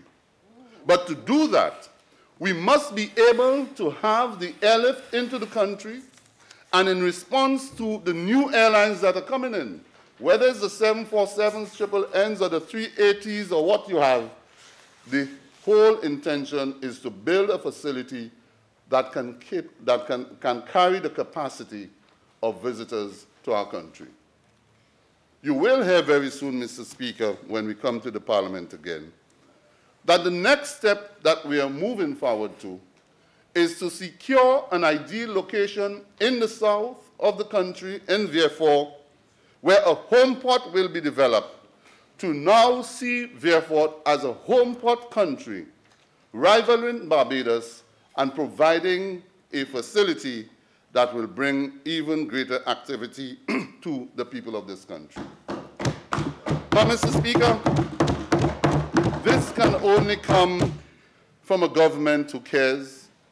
This can only come from a government who has initiative. This can only come from a government with vision, and thank you for helping me. Because if we sit back and do not do these things, Mr. Chairman, or Mr. Speaker rather, one day we may... Well, I'll come to how we do it.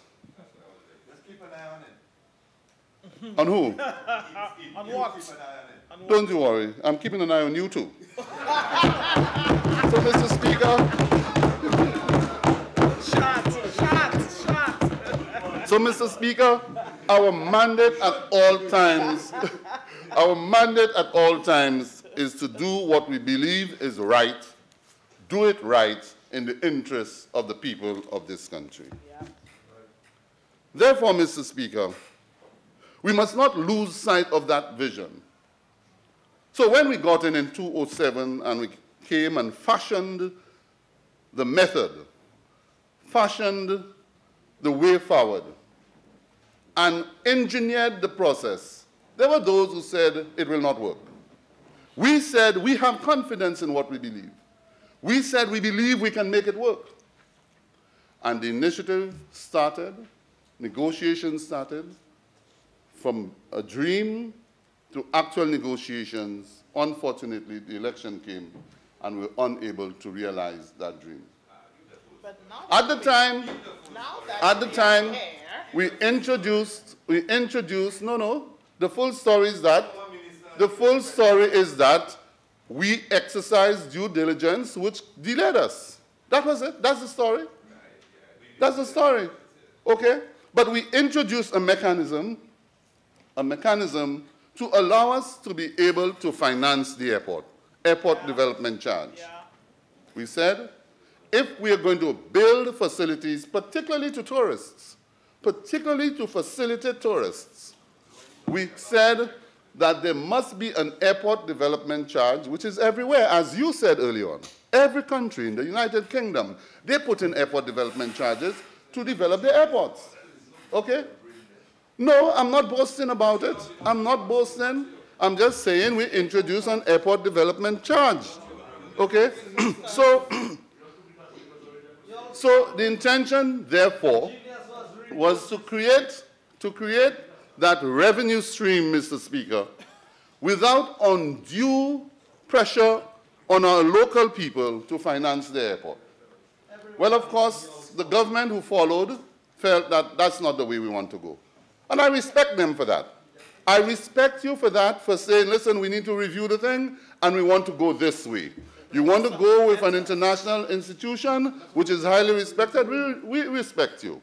You have presented your case, and in that makeup, or the strategy, it was a different concept of going with a PPP, through a concession. And in that concession, you have said, and I've listened, and you said that it was, you would have the concession over 30 years, that during that period of time, the concessionaire would have paid the government would have received taxes, would have received the rentals, etc., and you felt that this in itself, for 30 years, is the best way of going. We came back to office, and we said, you have not done it, you have failed to meet your deadline, and so we are here, we want to review it. Yes. We reviewed the proposal, And we took a position that we said, hey, as an independent people, we want to manage our own affairs in this regard. And in this regard, we said, this is a sound economic proposal that we believe we can handle with the resources at hand, with the human resources at hand. We can handle it and to deliver it within a shorter period of time. We understand that. So we said, let us look at it again. And so, Mr. Speaker, in the last 2.5 years, the Prime Minister and myself and others have been out there attempting to find the necessary resources to redevelop the Honora International Airport. Yep, that's promised. Among those who came forward, Mr. Speaker, is the government of the Republic of China on Taiwan, who offered us $150 million for infrastructure development. It's not a grant, it's a loan. It's a soft loan from the Export-Import Bank out of Taiwan. And for this, we decided our aging infrastructure needs attention. So we decided not simply to utilize the $150 million only to the airport, but to allocate $50 million for airport, schools, and housing, which we'll deal with a little later. What did I say? Roads, schools, and housing, and to utilize the $100 million for the redevelopment of the Honora International Airport. We engaged, tried, tested, and proven architects and engineers who have been involved in major airport development projects in the United States, particularly Miami, and thought that we should probably rest our case there and continue what was started, for which the last administration purchased the last design and earned the rights to the design. Yes, and therefore we don't believe we should abandon it.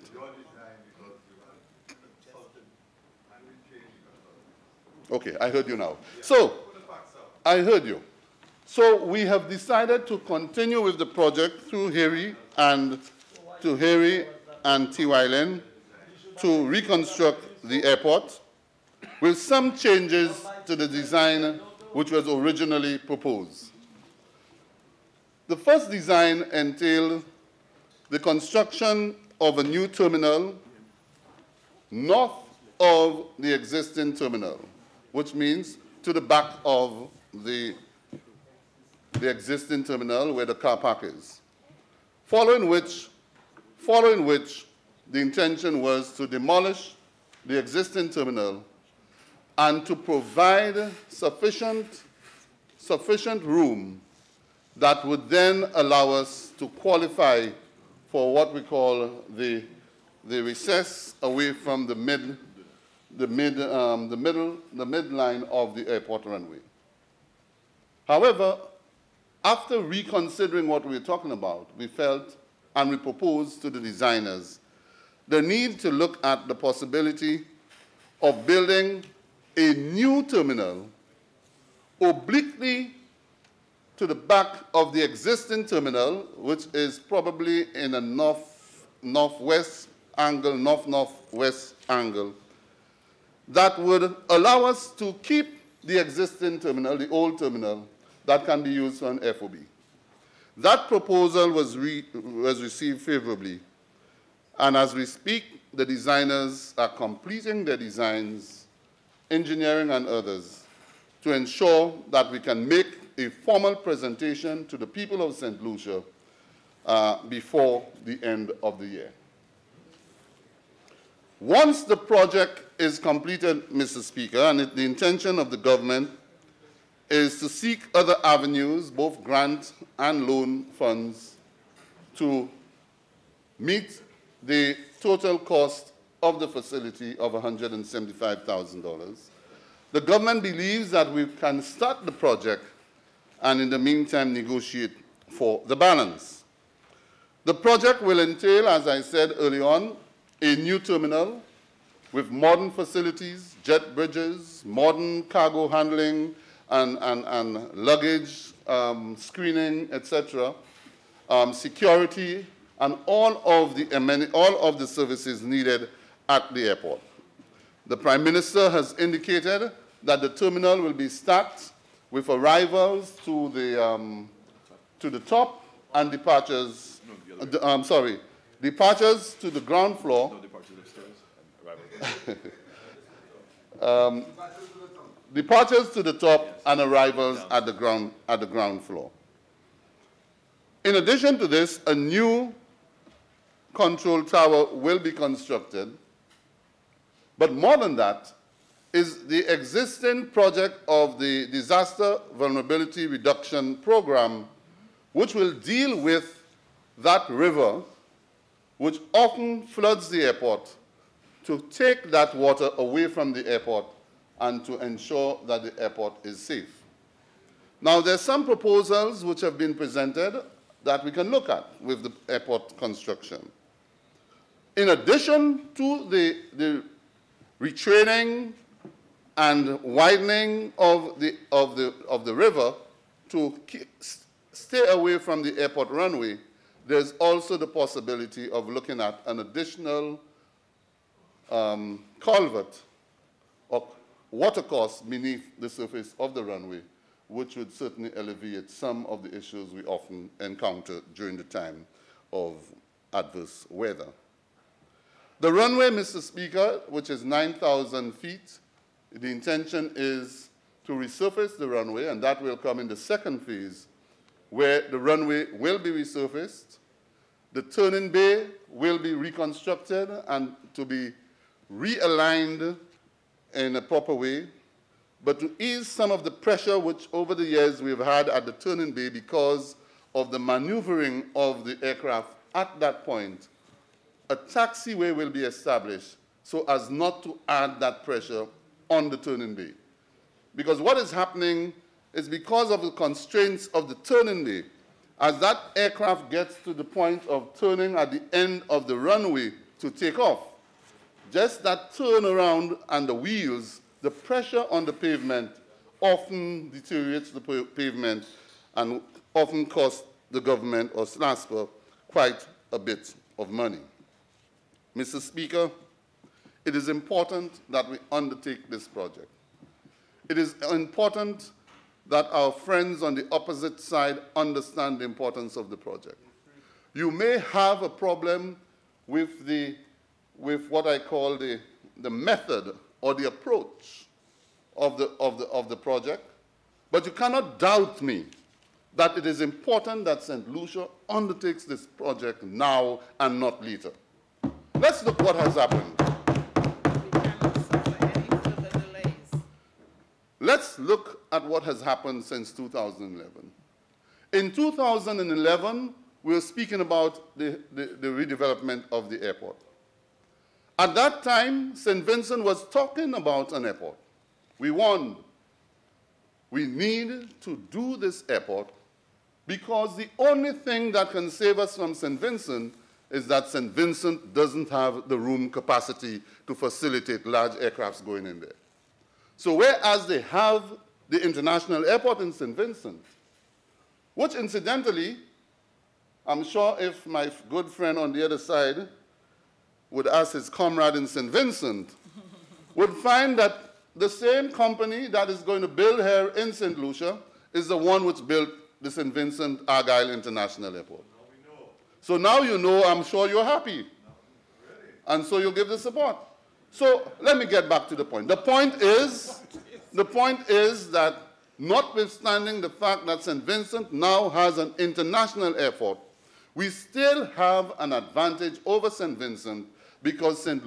Vincent doesn't have the room capacity to be able to attract the number of aircrafts into St. Vincent because it's just a few hotels they have. So we still have that advantage. But they also can have an advantage on us. On the other hand, if they decide to go in hub, if at all they're able to put in the necessary facilities, the proper facilities, and to be able to do hubbing throughout the region, with Liat being the regional carrier and St. Vincent being one of the shareholders. So we cannot allow this opportunity to happen, to go away. You move to Barbados to the east, 99 miles away, and in the last few years, Barbados has been able to improve on the airport infrastructure and are now revisiting the whole idea of the Grantley Adams Airport to possibly expand and to provide even better facilities. But Barbados is already ahead of us. Well, that's a model. It's a model. It's a model. We all agree that there are different models, you know. It's like Christianity. One member goes through the Adventist church. I am Roman Catholic. But I'm sure if we are both sinless, we will both end up in heaven. Yes, I'm sure of that. We'll both end up in heaven. That's what I feel. Being sinless? After the parliament, after the session, I'll let you know. Mr. Speaker, that's not for you. So, Mr. Speaker, let's look further north. Let's see what has happened in Antigua. Antigua, in the last 7 years, since we indicated that we were building a new airport, Antigua has gone ahead and they have redeveloped the airport. So, Mr. Speaker, I believe the time has come for us to agree that the people of St. Lucia not only need an airport, but the people of St. Lucia need a facility that will generate even more economic activity through the services that that airport will offer whenever it's open. And the people who will benefit most will be the people in the south. People from Vieux Fort North, Vieux Fort South, Labrie, Choiseul, and surrounding areas. Soufriere, of course, will be benefiting. But, Mr. Speaker, as we say this, the airport in itself and the other facilities of the cruise port, the home porting, and all the activity that will come in there with DSH, etc., will call for other amenities to be set up. And at some stage, I'm sure the Prime Minister will come to the Parliament to indicate what those are and what the economic and social benefits to be derived for the people of St. Lucia. So in closing, Mr. Speaker, I believe it is imperative on my part, and I'm obliged, to take the opportunity to extend, as Minister responsible for infrastructure, ports, energy, and labor, to extend my sincerest thanks to the government and people of the Republic of China on Taiwan. They have, over the years, particularly in the period ever since 2007, been very supportive of successive administrations. They have played their part in education, in agriculture, in tourism, in infrastructure, and for me and for many, they are seen as true friends, loyal friends, and friends who are with us to give us the necessary support. So with those few words, Mr. Speaker, I stand and I conclude on this matter in support of the guarantee which is being requested here today, a guarantee for the approval, rather, for the guarantee of a loan of $100 million US for the reconstruction and redevelopment of the Heronora International Airport. I thank you.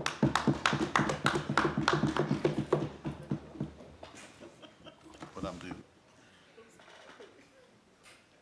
Honorable Prime Minister. Mr. Speaker, I'm conflicted because I know that there is this knowledge festival that's taking place right now. I certainly don't intend to be very long in my wrap-up speech, and I'm suggesting that maybe I just go very quickly, wrap up, and then my suggestion is we consider breaking for at least an hour and a half for dinner. in order to give the festival time to proceed, and we can come back afterwards, because clearly we still have many more things left to take. It's only for 2 hours. That's what they said. I'm just going by what the people told me. So, Mr. Speaker. Honorable Prime Minister, Member for Library.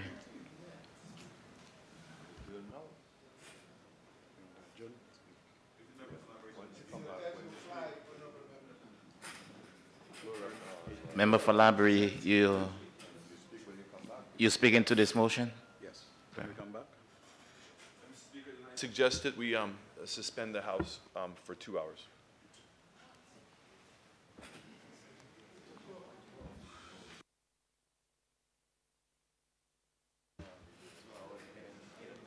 $8 o'clock.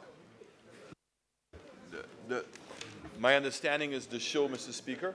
I mean, I don't know whether the music is going to bother, but the information I've been given is that they're on hold while we're in session, and they've asked us for 2 hours. So I'm suggesting that we take a 2-hour break, unless you want to try to squeeze it in an hour and a half. But I'm just going according to what I've been advised of, Mr. Speaker.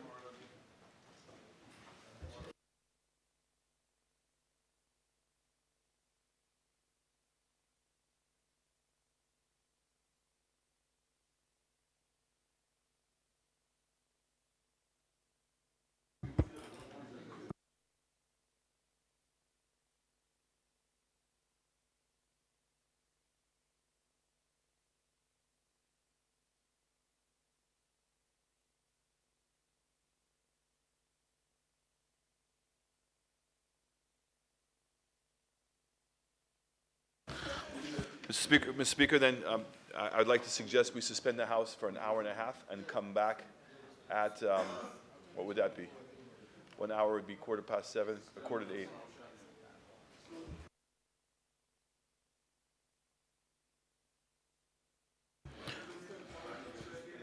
Honorable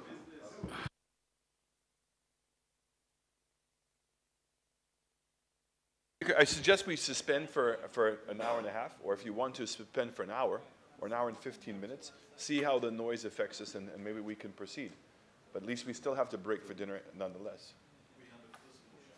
Honourable members, the question is that this House be suspended for the next hour. I now put the question. As many as are of that opinion say aye. As many as of a contrary opinion say no. I think the ayes have it. The ayes have it. House is suspended for the next hour.